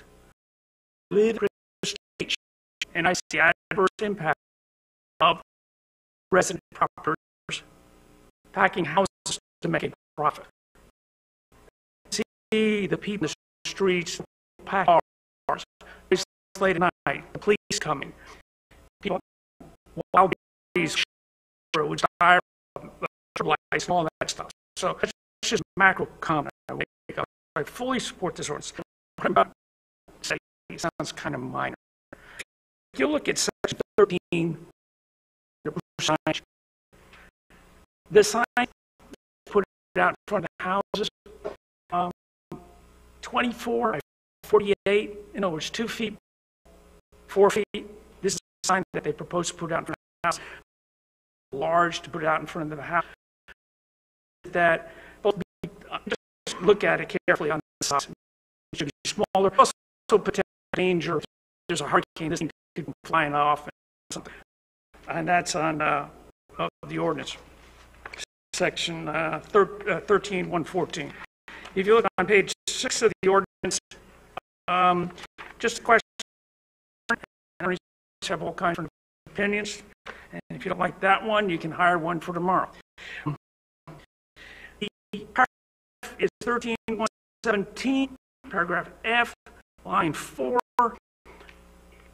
There's a word there, may, saying that if a person tries to grandfather the property, is reasonable to do, they can apply for the status of grandfather for a bit of time, so to occupancy limits. And may, I think the term probably look at should paragraph to imply that your intent is to apply rules. That probably should be. So those are two minor. Again, I fully support what this committee step forward in controlling our problems. Thank you. Thank you, sir. Anyone in the audience? Come on up.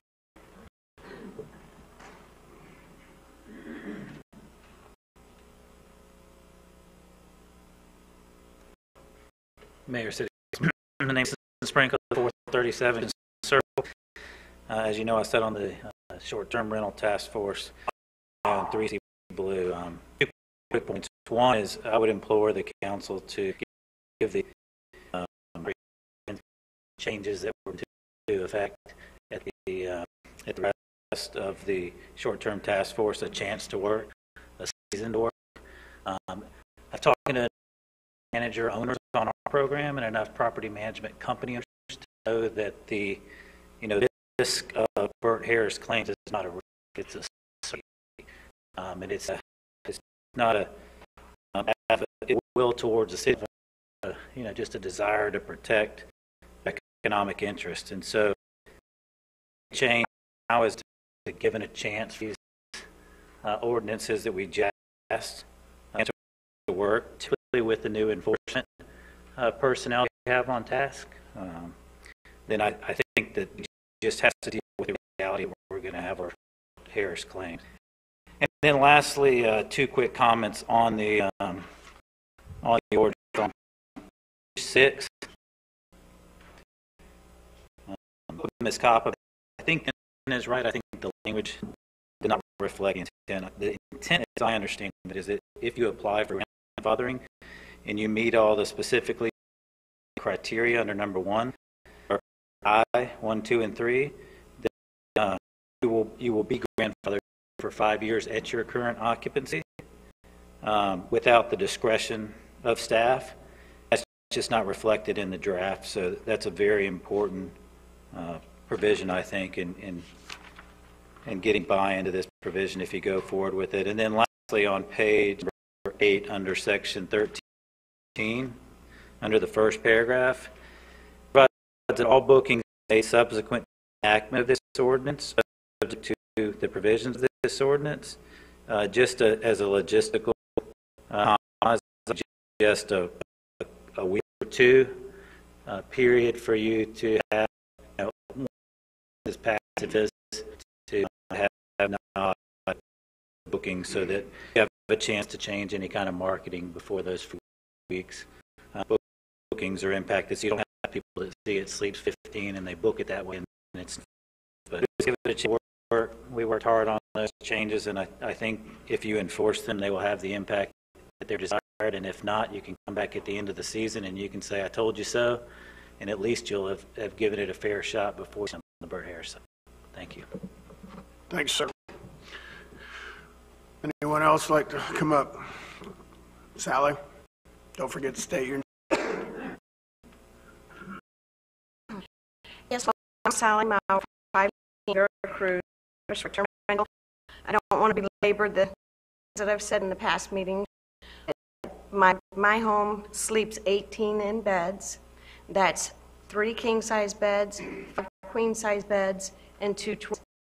And crowded in the rooms. They're big, there's armoires. They're very good size. I advertise to sleep for 18, and sometimes I get less. Sometimes it's right at it. That does not include any sofa sleepers. That's 18 people in beds. If code enforcement is going to enforce this by checking the internet, if I have to change my internet on VRBO and on Airbnb, if I say I can only sleep 14 people because it's a 6-bedroom house, is the ordinance 2 + 4 or 2 + 2? I couldn't. Oh, yeah. Oh, so if I neither. It's my house. I should be able to decide how many people I can accommodate. And It's my property right. I own the house. I've owned it a long time. Right. The other thing that I just want to say real quickly is why are we targeting just the short single-family residents? Why do we not charge all the condos, and why don't they have to go by any occupancy limits? They can sleep however many people they want in their condos. And it's not fair that we're targeting the single-family residents. Thank you very much. Thank you, ma'am. Anyone else? Ben? And I'll do you next.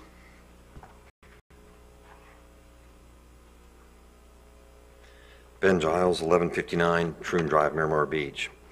I don't really understand with what y'all are doing with this ordinance. It seems more like it's an advertising ordinance than an ordinance. For the most part, it's going to be business as usual, 80 to 90% of these homes. The other 10 to 20% are going to file a Burt Harris claim. The 5-year grandfathering was potentially reduced Burt Harris claims, probably going to be reduced the day this passed. By eviction rental, in 5 years, occupancy will drop to a level that makes investment. Even owners who don't currently rent their property will want to protect their property.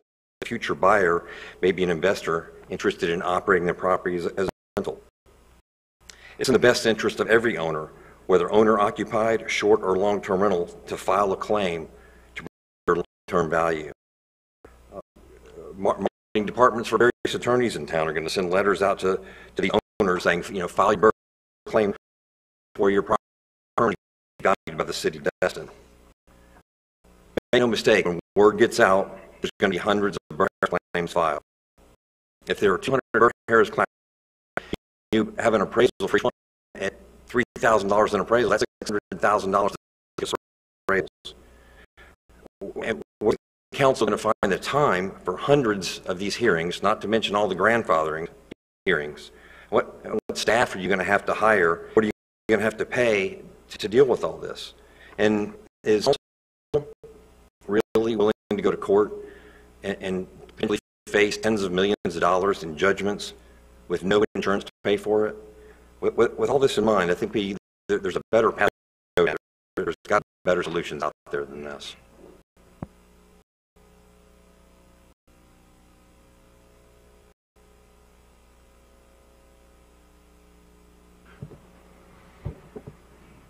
Thank you, Ben.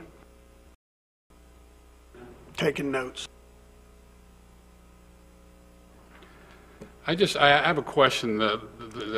State your name for the public record. Bill Reddington, 722 Vintage Circle, resident of Destin since 2000.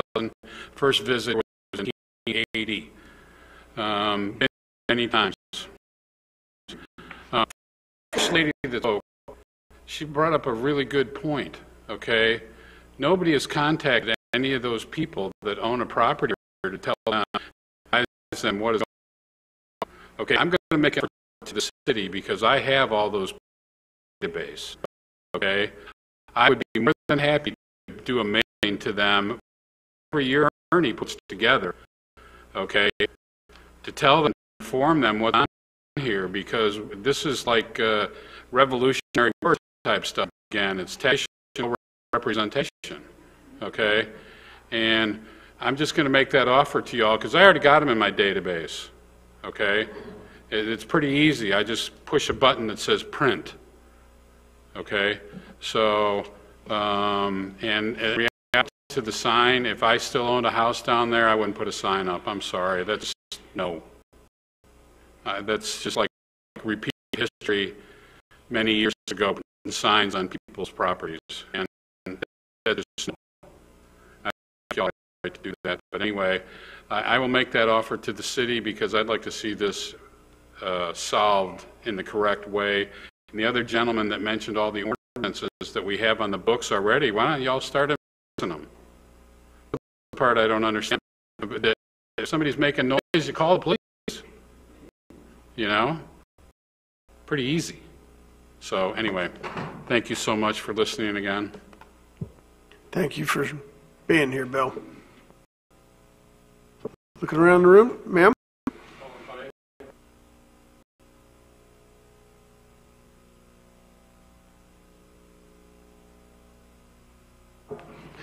Go Tigers.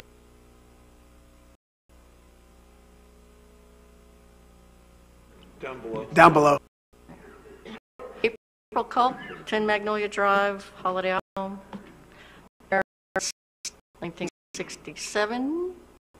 My parents built there. Growing up in Destin, Dan has been promoting short-term rentals for a long time. That's what Destin does. That's what it's all about. Some short-term rentals. You love it. You want to live with her, and then change it. We bought this, we built this house over the years. Now we have ended up having to keep up with the taxes and the insurance living on Holiday Isle. And now I find out you want to tell me I can't do it anymore without. I got on December 2nd, I got a certified mail letter for a hearing for January 2nd that I left my trash can out past midnight. A photograph taken of a trash can at 12:07 a.m. Midnight. Who does that? Letter for a hearing because I left my trash can out. I have been fighting cancer for the last 3 years. I wasn't able to go and take my and bring it back in. My husband was out of town. And Ms. April, was that Holiday Isle Improvement Association? Yes, Holiday Isle Improvement. And they also said when I went to the hearing that $100 fine for this violation, and that I was lucky that the city didn't do it because they could do it to me too and charge me $250. And if I say they can even bring more. I mean, this is what we're looking at on Holiday Island. This is a little bit overstepping your powers, and I feel hard. Merry Christmas and Happy New Year. This is what we're looking at. And then I see up here with the city now getting involved via Mr. Fisher and that whole thing. Ma'am, I just ask you to just keep your comments directed towards us, okay? And I feel targeted because we have short-term rentals in the past, and I had planned on it again because I have to. And this is going to ruin my property value. We've spent hundreds of thousands of dollars. People have millions of dollars promoting what the city and Holiday Isle has wanted us to do. Now we're doing it, and now they're telling us, no, we don't like it anymore. Thank you, It's ma'am. wrong. Thank you, ma'am.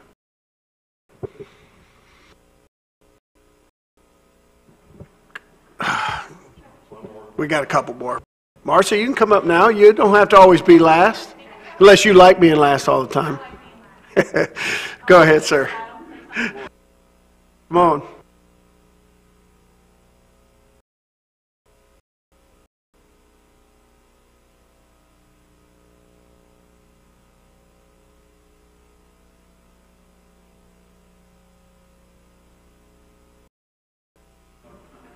All right. I'm Ed Smith, live here in Destin. Pardon? I would expect that from anyway. I'm Jackson. I've been a real estate broker here in Destin since 1987, 32 years now. Here in limits for 30 years. So, just to give you background, my perspective, don't have a specific problem with occupancy in these properties. We have a problem with enforcement because it doesn't matter if you pass an ordinance that says you get 1 person per bedroom or 10 persons per bedroom. The problem is there's no enforcement with regard to the ordinances that are already. That is our problem. You know, because if you had 50 people in a 3-bedroom home, but there were no cars all over the streets, no cars yard, there's no garbage, there's no noise, there's no nothing. Who would care? Nobody would care. Am I right? Does anybody agree with me? Okay. Unless the is on fire. Yeah. I'm sorry? I said unless the is on fire. Just address myself. I Don't apologize. turn I around. digress because it's just how I'm wired. I'm sorry. I just don't want any eggs or tomatoes or anything like that coming out of the audience. So just address that. See, I took some of your time. That's okay. I really had not a whole lot more to add than that. But whatever you ask, it's not going. It's moot unless we possess the ability to. For a while, sadly, I was subjected to a little bit of rental annoyance, but the sheriff took care of it.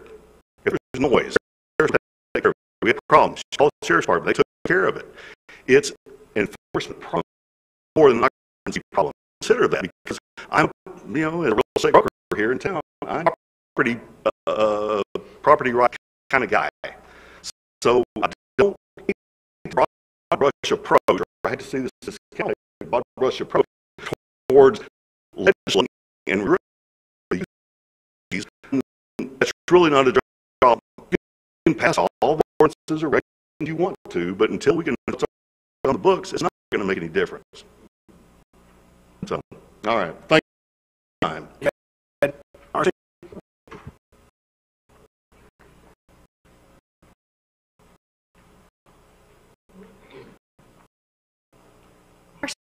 Through Golf Breeze Court, Holiday Isle, so we all know where I stand on this position, but I wanted to add a couple of things. First of all, your own property, it doesn't make it your home. It's property. You're a property owner, not a homeowner. And when your rights cross the path of my nose, you've basically crossed my rights as a property owner and a homeowner. This is a huge all over the place, and I will say it until I am blue in the face. There's a problem.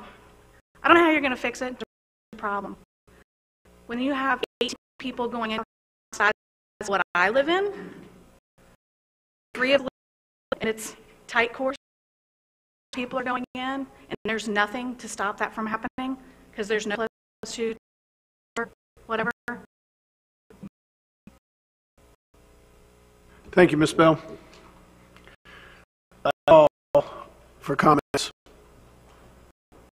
Seeing none, I'll entertain a motion so we can get with this ordinance. I have a motion, Mayor. I move that to continue the ordinance 18-29-CC until the second meeting in October, which will be the 21st, 2019, to allow the Code Enforcement Division Compliance Division to gather data and enforce the current rules and ordinances that regulate the short rental, and that time, if other regulations and other rules need to be applied. Did you get that right? We have a motion made. Do I have a second?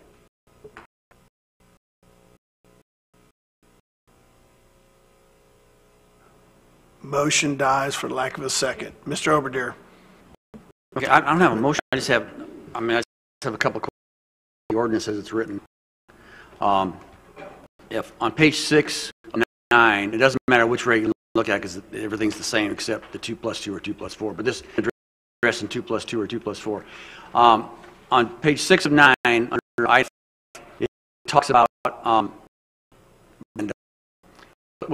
they want. I guess if we grandfather, it's properties that are currently being rented.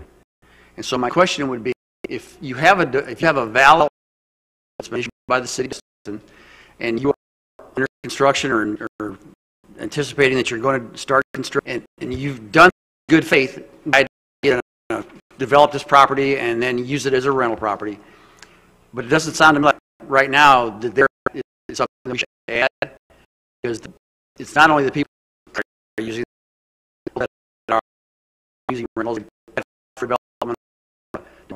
So that's the question.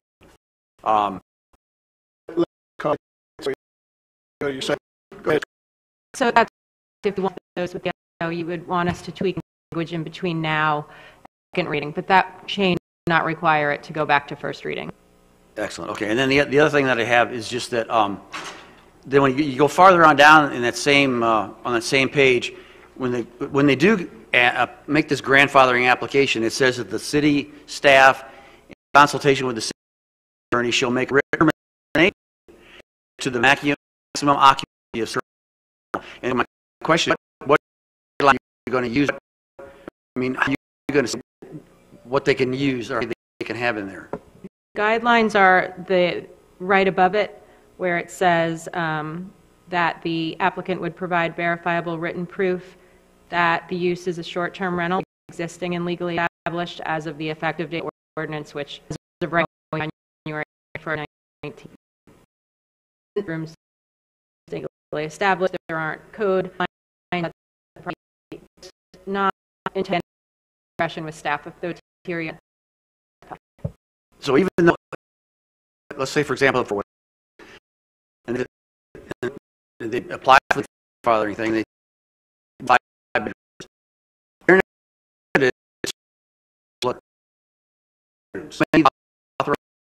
in that property. If they two people plus four, they're not have the. No. I mean, they have legally before the ordinance grandfathered for 5 years. So if they had more than 2 and 2 or 2 and 4, whatever we passed, would be grandfathered with the higher number for 5 years. There are no limits, right? There's many as you can stuff in there. It would be limits. They'd be grandfathered. And grandfathered with no limits on how many they can put in the house. So they'd be grandfathered to the number that's in their DO or whatever their documents are that was submitted. If there's not a specific number based on parking and all of that, then they would not have a number for 5 years. Okay, got it. Mr. Martler. Okay, Kim. So we monitor the advertising. They say they're supposed to have a certain number of occupancy. Code compliance, Joey has already stated not going to count. So how are we going to enforce it? We can advertise it, but just like the man did with the sign. If nobody reads signs, nobody's going to read the advertisement. How are we going to enforce it? No, we don't advertise it. We monitor the advertisements that the short-term rental... Okay, so the advertisements, they say that, and that's what they say, but then more people are in that unit than what is advertised. How are we going to enforce the rule to begin with? This ordinance is not going to attempt to address that. It's attempting to address how they advertise, and it's to be looked at in conjunction with the other ordinances that the city already has in place dealing with noise, trash, parking, and so on. Potentially, if the commercial events ordinance passes as well, that would also be factored in. So if you have, 50 people at a commercial event that violates the ordinance, you wouldn't be talking about occupancy, you'd be talking about that. So it's not the only ordinance that the city has, but this particular ordinance is intended to their advertising and making sure that their signage provides for the appropriate occupancy. Well, we don't even know how the other ordinances we already have in place are going to work because we haven't even had a chance to enforce that yet, but we're putting the carpet occupancy in there and say, well, that's it. And that's a decision for the council. I understand. And my question is we're trying to do something taking everything into consideration. I mean, short of a warrant to go to a property where nobody able to count heads. Joey is not going to. We can change it to monitor what they're advertising, but you've got maybe 10, 20 bad apples out of 100 and 200 and something short-term rental causing a problem. We should collect the data and then figure out where the problem lies and attack or address those that are compliant and not strict or use the word everybody else that is trying to do the right. And that's the opinion. Mr. Destin. Thank you, Mayor. I'm going to move to direct staff to advertise Exhibit B, which is the two-pole of the ordinance, and have it for second reading on January 21st. I'll second that. Okay, I got a motion. I have a second. We've had a little bit of discussion. My only comment, Did we want a little the signage size of signage and the fact that it increased 18 by 24 to 2 foot? Yes, that change was at the request of staff. I'll defer to our community development director for his reasoning, but basically, as I had mentioned to you earlier in our conversation, I understand it's to allow the information that we're requiring to fit on the sign. That's basically the reasoning. We're asking for all that information to be seen so that our enforcement on the property they can see from the road. I'm looking at is number one, that's a huge. I think about like real estate signs that are much smaller, but I can clearly see a name and a phone number from the road. Can you, I mean... There is more information on just the contact information. I think they got to put parking stuff.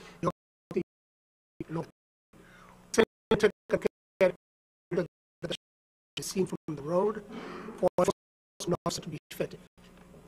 I certainly agree it needs to be on there. I just was hoping that there was a way to try to make that smaller, but if no one else has an issue with that. I want to address a few things that were said by various folks.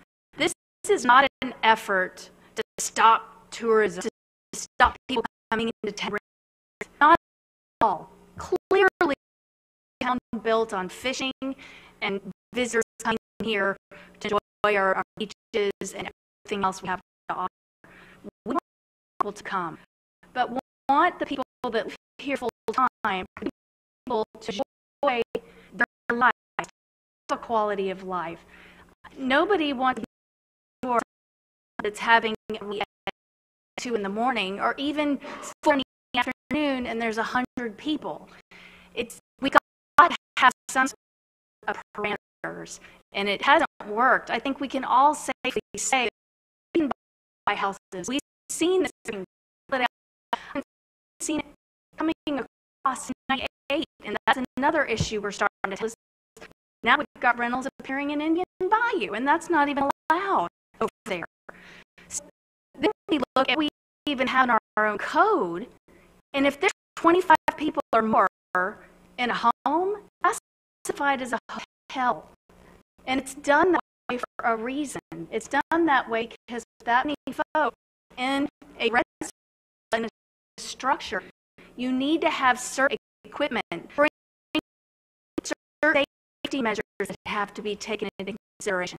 When you've got a single-family residential home, it's built for a single-family residence. It's not built for continuous parties of tons and tons of people. To the point, we don't want to stop this. I don't see, I've heard people talk about a decrease in property values. They lived here and are moving away because they're miserable and hard. People come to look at the house, there's no next door. So, you know, there's two sides to look at. Meeting in the middle, even meeting in the middle, we've got to err on the side of residents. People that live here, that test here, we do the right thing by them, and we feel our heart is the right thing here. We don't want to hinder people from making money and their properties, but we don't want to hinder people from being lost and being who they are. One other thing I did want to say is there was a speaker that kind of picked apart the committee that was appointed and selected. That committee was purposely a diverse group of people. We did have homeowners that weren't rental agents. She said, I know if it was 2, we're pure homeowners and we're not rental agents and not rental managers or renting property. We had, as she had mentioned, we did small property managers, people that lived here full-time. We had people that did not live here full-time. We deliberately wanted a diverse body so we could hear different voices and that the committee could listen to these different voices and work it out together. And they did a terrific job. And anyone that wants to pick apart and say they didn't do a good job or it was biased, that to me is an insult not only to the hard work that committee did, but to what this council chose to do, which was to put it in the hands of the public to work and then bring it back to us so that we help reach a not happy medium that really targeted. So with that, I'm fully in support of the motion as made this evening. We could look at, let's see how 2 + 4 works. Hopefully it'll be working, and if it's not, we can revisit a few things. We can always go back and read it. Thank you. Thank you as well. Kyron, you had a question for Ms. Kopp. Yes, Ms. Kopp. I got a hypothetical question for you.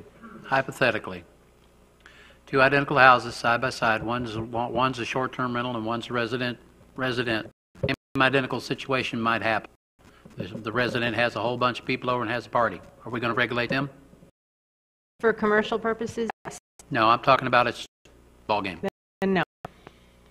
Okay. Both houses. Either way, whether they're a short-term rental or a residence, it's whether they are having the party for commercial gain or not. If they're making noise, they can call the cops. Okay. We have a motion and a second. We've had comments. I have 2 comments. One is I think Mr. Destin's motion probably mitigate our exposure to Burt Harris claims about 78%. I think it's using some information by our short-term rental company. The only way to eliminate this completely would be to not do occupancy at this time at all. The code enforcement department enforce the 3 major things we've gotten for short-term task force and trash. It's going to be Joey's job anyway. So I think 2 + 4 is probably a compromise between in that item there is a cap 24. Sure, we're going to get Harris life as we said. So I think it was an compromise, sir. Mr. Mitchell. The topic of short-term rental has obviously been on everybody's mind for a long time. And the committee that we together obviously came up with some ideas. The one thing I would like to see, like, is which way we go, is we have a compliance that see big things from. I think we have to do multiple things. One, maybe in this ordinance, add something in there about we need a 24-hour-a-day hotline that's system report. And where I'm going with this is ultimately at the end of this rental season, we need to evaluate if 2 + 4 would work, is working. The only way you're going to do that is reporting citizens, not just people. We're not able to evaluate this thing. If we did compromise and go to +4, we have to be able, at the end of the rental season, come back and reevaluate it and see how it works. Number one. The second thing is, I don't know if the Florida building code, it's in some language in the building code regarding housing. Are you aware of that? Yes, it's 1 for every 200 square feet. 1 person for every 200 square feet for residents. Is there a cap or on square footage? No, it's square footage. Okay. I'll caveat it has to also meet the fire code. At any rate, concluding, I just think that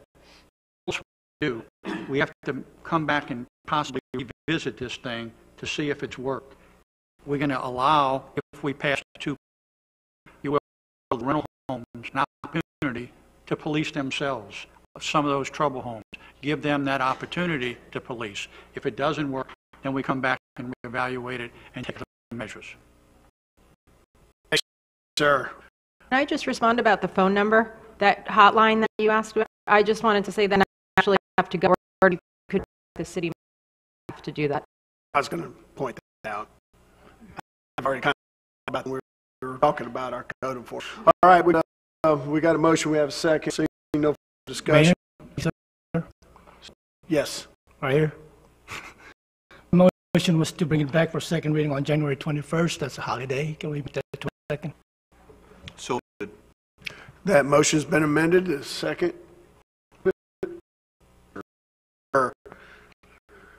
Okay, second. Let's vote.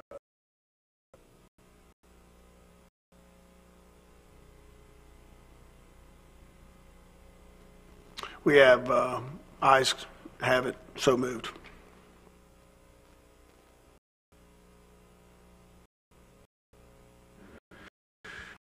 All right. Up, item 5E.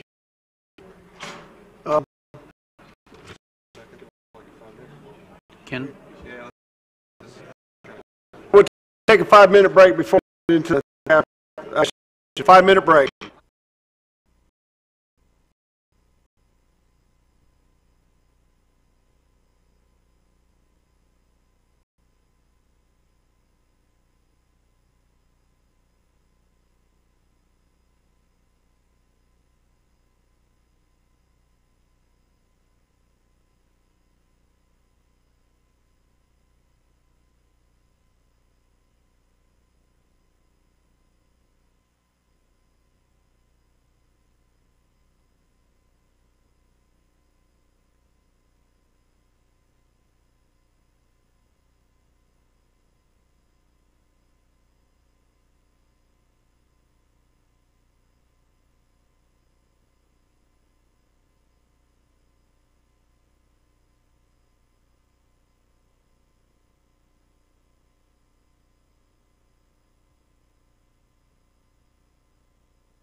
Huh? I said, let Claude build his fucking docks. It sounds like we're getting more public transit, and frankly. A lot more.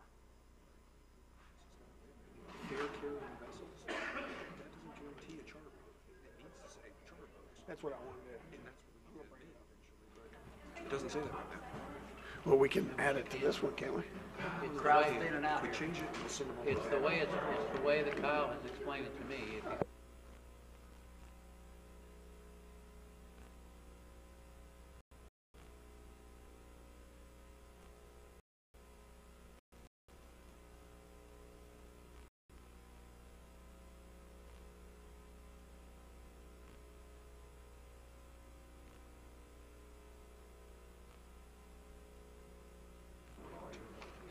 All right, let's go ahead and these are city ready. We have 5 applicant to D Harbor Boulevard. I'm going to kind of address this simultaneously with 5F, the dock application at 302 Harbor Boulevard, because these docks are linked together, and in fact, I think they're connected by a proposed boardwalk. It's easier than we have to do it separately because they're not one part. The applicant Perry Enterprises, I see Claude, a couple of Perry Enterprises over there. If we would have, I could please take be sent.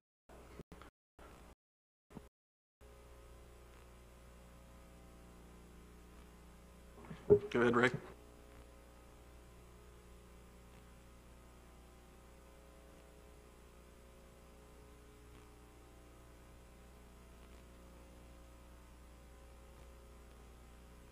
Mr. Perry or Mr. Trammell, do you want one of you want to come up here and kind of introduce the project?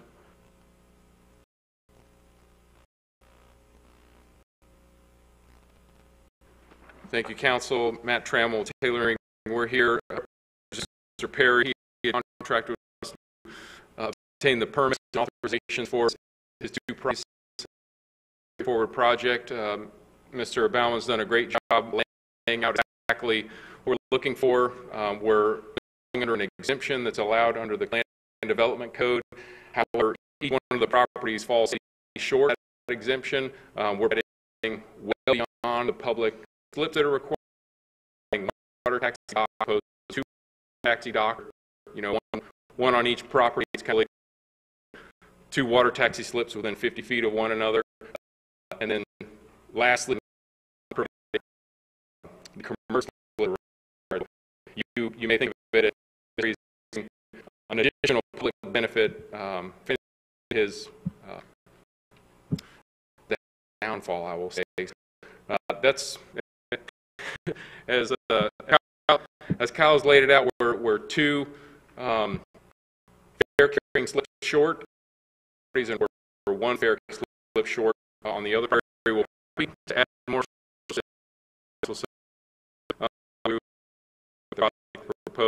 We do have DEP and Corps of Engineers authorization. It did go to the Harbor Board. I think the last meeting in December, it was approved.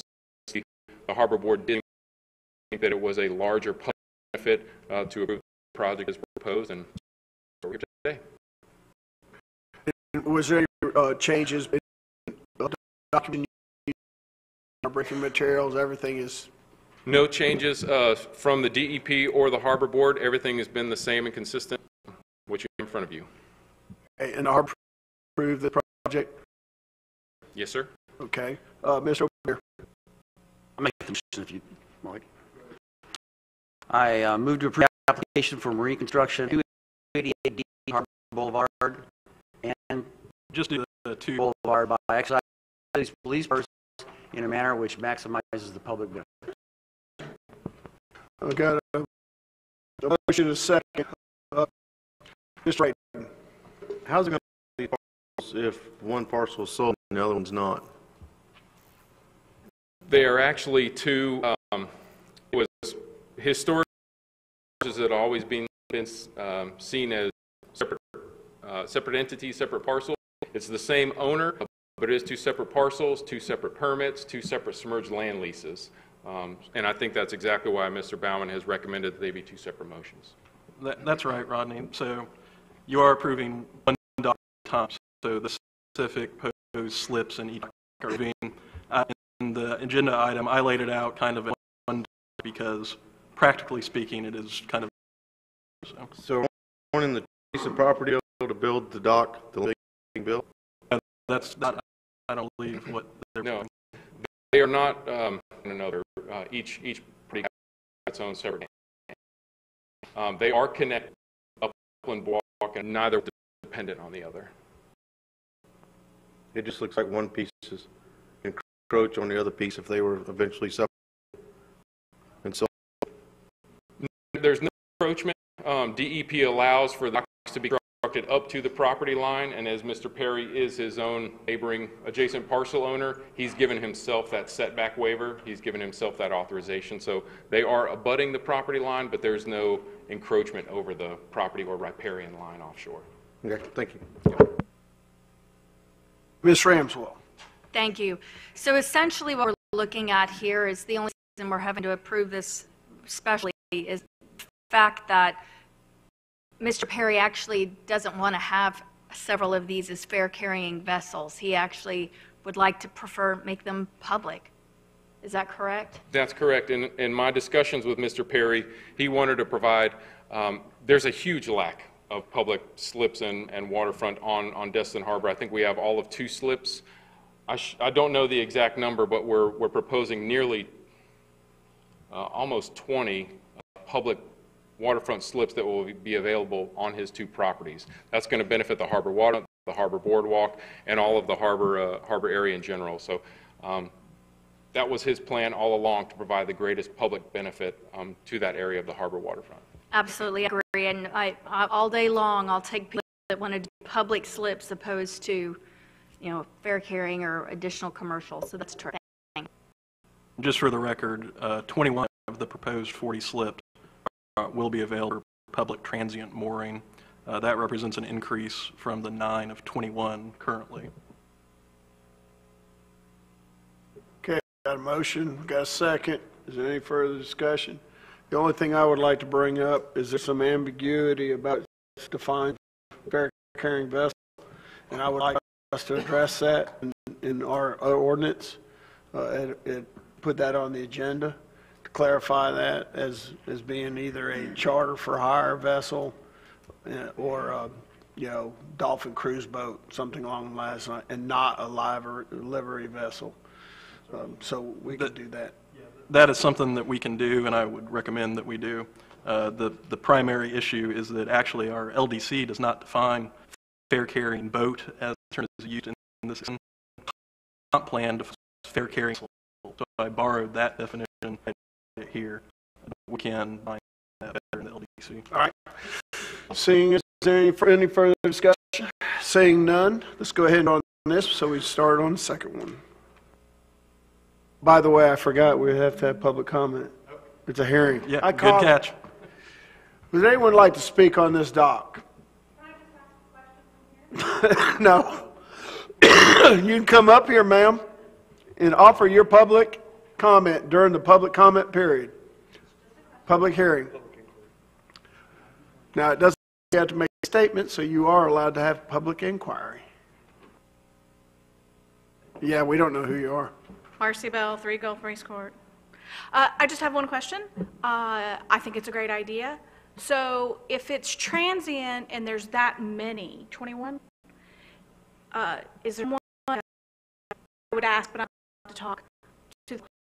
Is there some way to manage that? Like, what if there's like 22 boats and 21 slips on a Saturday that want to use that to go to the restaurant? Or Usually land does that. I know at Marina Cafe they manage boats because they have permanent dock boats there as well.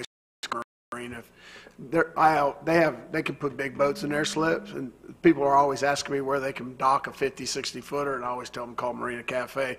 Well, I'm sure Mr. Perry's going to have a project or a manager on site that will handle, because he's going to get the same thing. He's going to get inquiries, where can I dock our boat, and how long can we stay, and how much is it going to cost me, and that kind of stuff. Well, and I only ask because for a short time in the 90s, I worked one summer at AJ's when they did have transient slips, and sometimes that was a problem.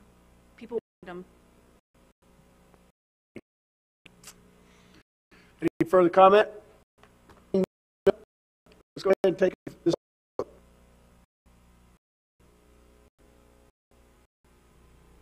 Vote is unanimous. Ayes have it. Let's move on. Mr. Attorney. Yep, if Mr. Trammell could please step up, talking about the adjacent dock here and everything applies to the... That's correct. Same exact discussion we had before. Same condition where I don't know if it was this property or the other, either one or two commercial vessels shy of meeting the exemption requirements. Mr. Overdeer. I'll make the second motion again if you want. And I'll second it. Please do. Move to approve the application for marine construction at 302 Harbor Boulevard by exercising the city's police powers in a manner which maximizes the public's benefit. Second. Second comment. We got a motion. We got a second. And we will have public comment. Seeing none. Is there any comment here amongst the council? Seeing none.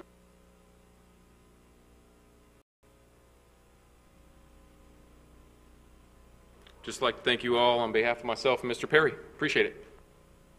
Ayes have it. Unanimous. So moved. All right. Consent agenda. Lance, would you like to address? There's 3 items on the consent agenda. I'd be happy to explain any of them if they need explanation. If there are no discussion, motion. Make a motion to approve A, B, and C. Second. Motion got a second. Any discussion on any one of A, B, or C? None.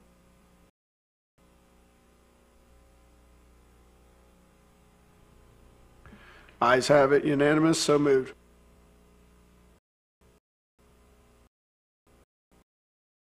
Thank you, Mayor. Just got one announcement. Clemson's up 28-16.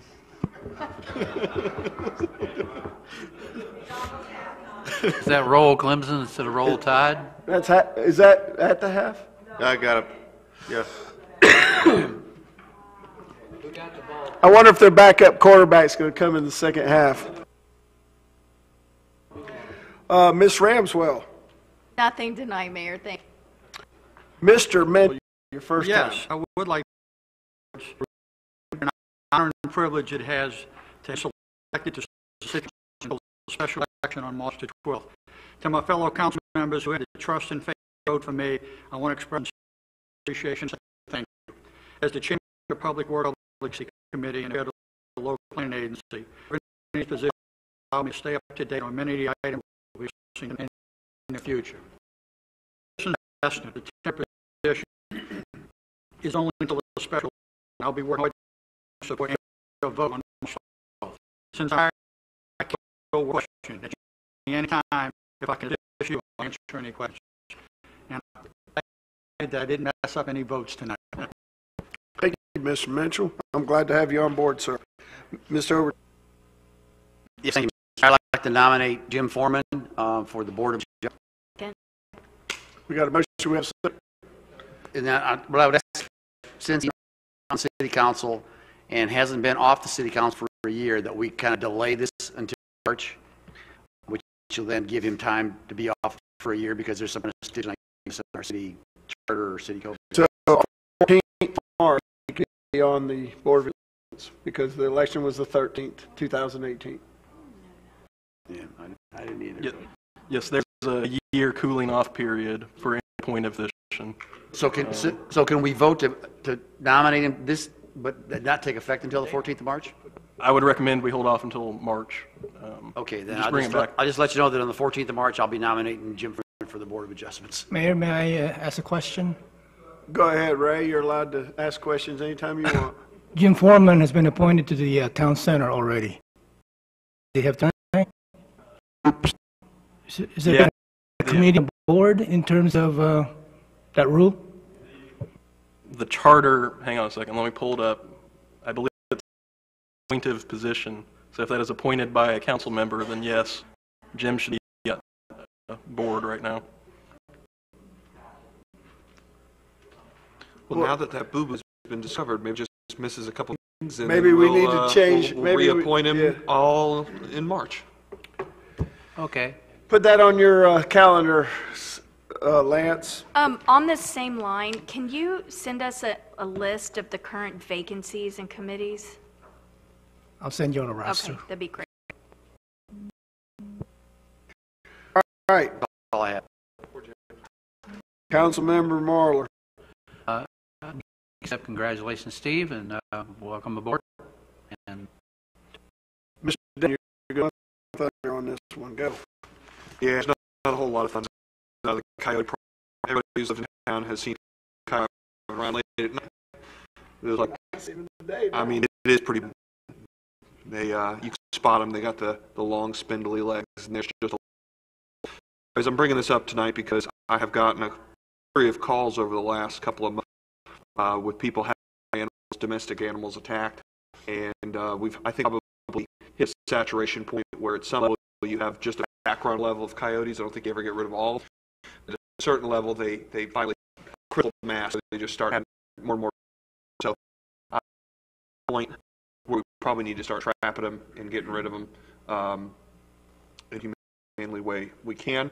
I think the city council did probably about 50 years ago and had worked with some expert professional trappers and they set up traps around town. And around the year early 2000. Anyway, I would suggest that we Lance within his powers of his spending cap, go ahead and reach out to address the problems. Spoke with County Commissioner Kelly Wines today about this issue. They've got the problem in the county just as well as we said. He said that the commission will probably be interested in expense, not Destin, but the greater county. So, Lance, if you'd like to contact him, he had a couple companies that they've hired in the past that for you to consider. So if you'll take care of that, because we definitely got all. I know we've had a really bad problem in Bayou, and I know when I look at my security cameras, you can see them running up and down the street, over on the golf course. We actually lost a cat to one 2 years ago, and I know of a person. Yeah, they're getting it from the air and the ground because we got eagles now, and they've been swooping in and eating little dogs and little cats too. So. But I know our homeowners association actually got a trapper to come in and start trapping them in Indian Bayou. Right. So that might be a source too. The largest parcel left of vacant land is Buzz Zone. It's actually the spot we really haven't. They've proliferated all over the sea. They're thick back there. Time. So, Lance, can you give us a timeline, probably as quick as we? And I don't, not tonight, but basically, can you give us each individual calls and cannot coyote update? But I'd like to get something by the end of the week.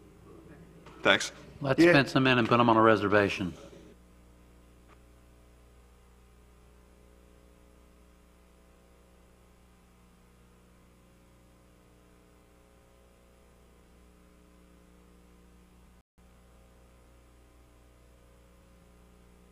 Comments? We've been commenting all week. I've said enough. All right. Kyle. So I've just got a quick update for this administrative action. You know, Donovan's and the Carries, they filed administrative action in which we were named a respondent with the FD. Hired to represent the city at the last meeting. FDP did recently miss that action on a threshold standing issues that the Sherrys were having trouble with. DP did, however, give Donovan and the Sherrys leave to amend. I think they have to do so by January 16th or somewhere there. Also, because you probably, the Sherrys have made a settlement offer, which the county commission is going to be considering in a meeting next week. We met with Lance, me, Matt Trammell, Ken Ordell, and met with Greg Cassell. A little bit more detail on what that settlement offer will be. The gist of the offer is that area on Okaloosa Island, which we call Reach 3, will be getting between 80 and 120,000 cubic yards of sand. That depends on whether we are able to, the amount between 80 or 120 will depend on whether we are able to get easements necessary to be able to deposit sand to, which is the Sandpiper Cove area. So the settlement offer is that they get that sand first, and then we deposit the sand in Den, and the amount of sand will depend on whether we can get in to reach 2. That amount is between 160 yards, which will be placed in reach 1, and possibly more in reach 2, just depending on those easements. The Sherrys are also agreeing to carve out from their administrative challenge the portions of the challenge that are preventing the Army Corps from performing the dredge. So what this does is it frees up that $1.5 million in federal funding. The Sherrys will be allowed to pursue their remaining challenge. That will be focused on a rule challenge on the existing inlet management plan. Of course, this agreement is dependent upon FDP granting the Army Corps a notice to proceed under these terms. That's not because the Destin Beach are more eroded than Okaloosa Island Beach, which, my understanding from conversations with Mr. Trammell, is not eroded at all. But it is what it is. You know, we want this to the federal funding, and so does the county, and they hold the purse strings. So that's basically all I have for you tonight. If you have any general questions, feel free to ask them. You know, if you have anything specific, I'd encourage you to contact me privately, though. Well, my emergency declaration that I put out last week was get that edge for the fleet, and this conference we'll about outreach to we'll cross that bridge when we get. We're doing everything we can to get there, but it didn't get in the gap to agree to those easements, so we don't. Yeah, instead of cross that bridge, I think we'll cross that easement when we get there. Padlock will be instrumental in that, working with us. All right? I'm going to declare this meeting adjourned so we can watch what we have. There is no more public comment. There's no more public comment.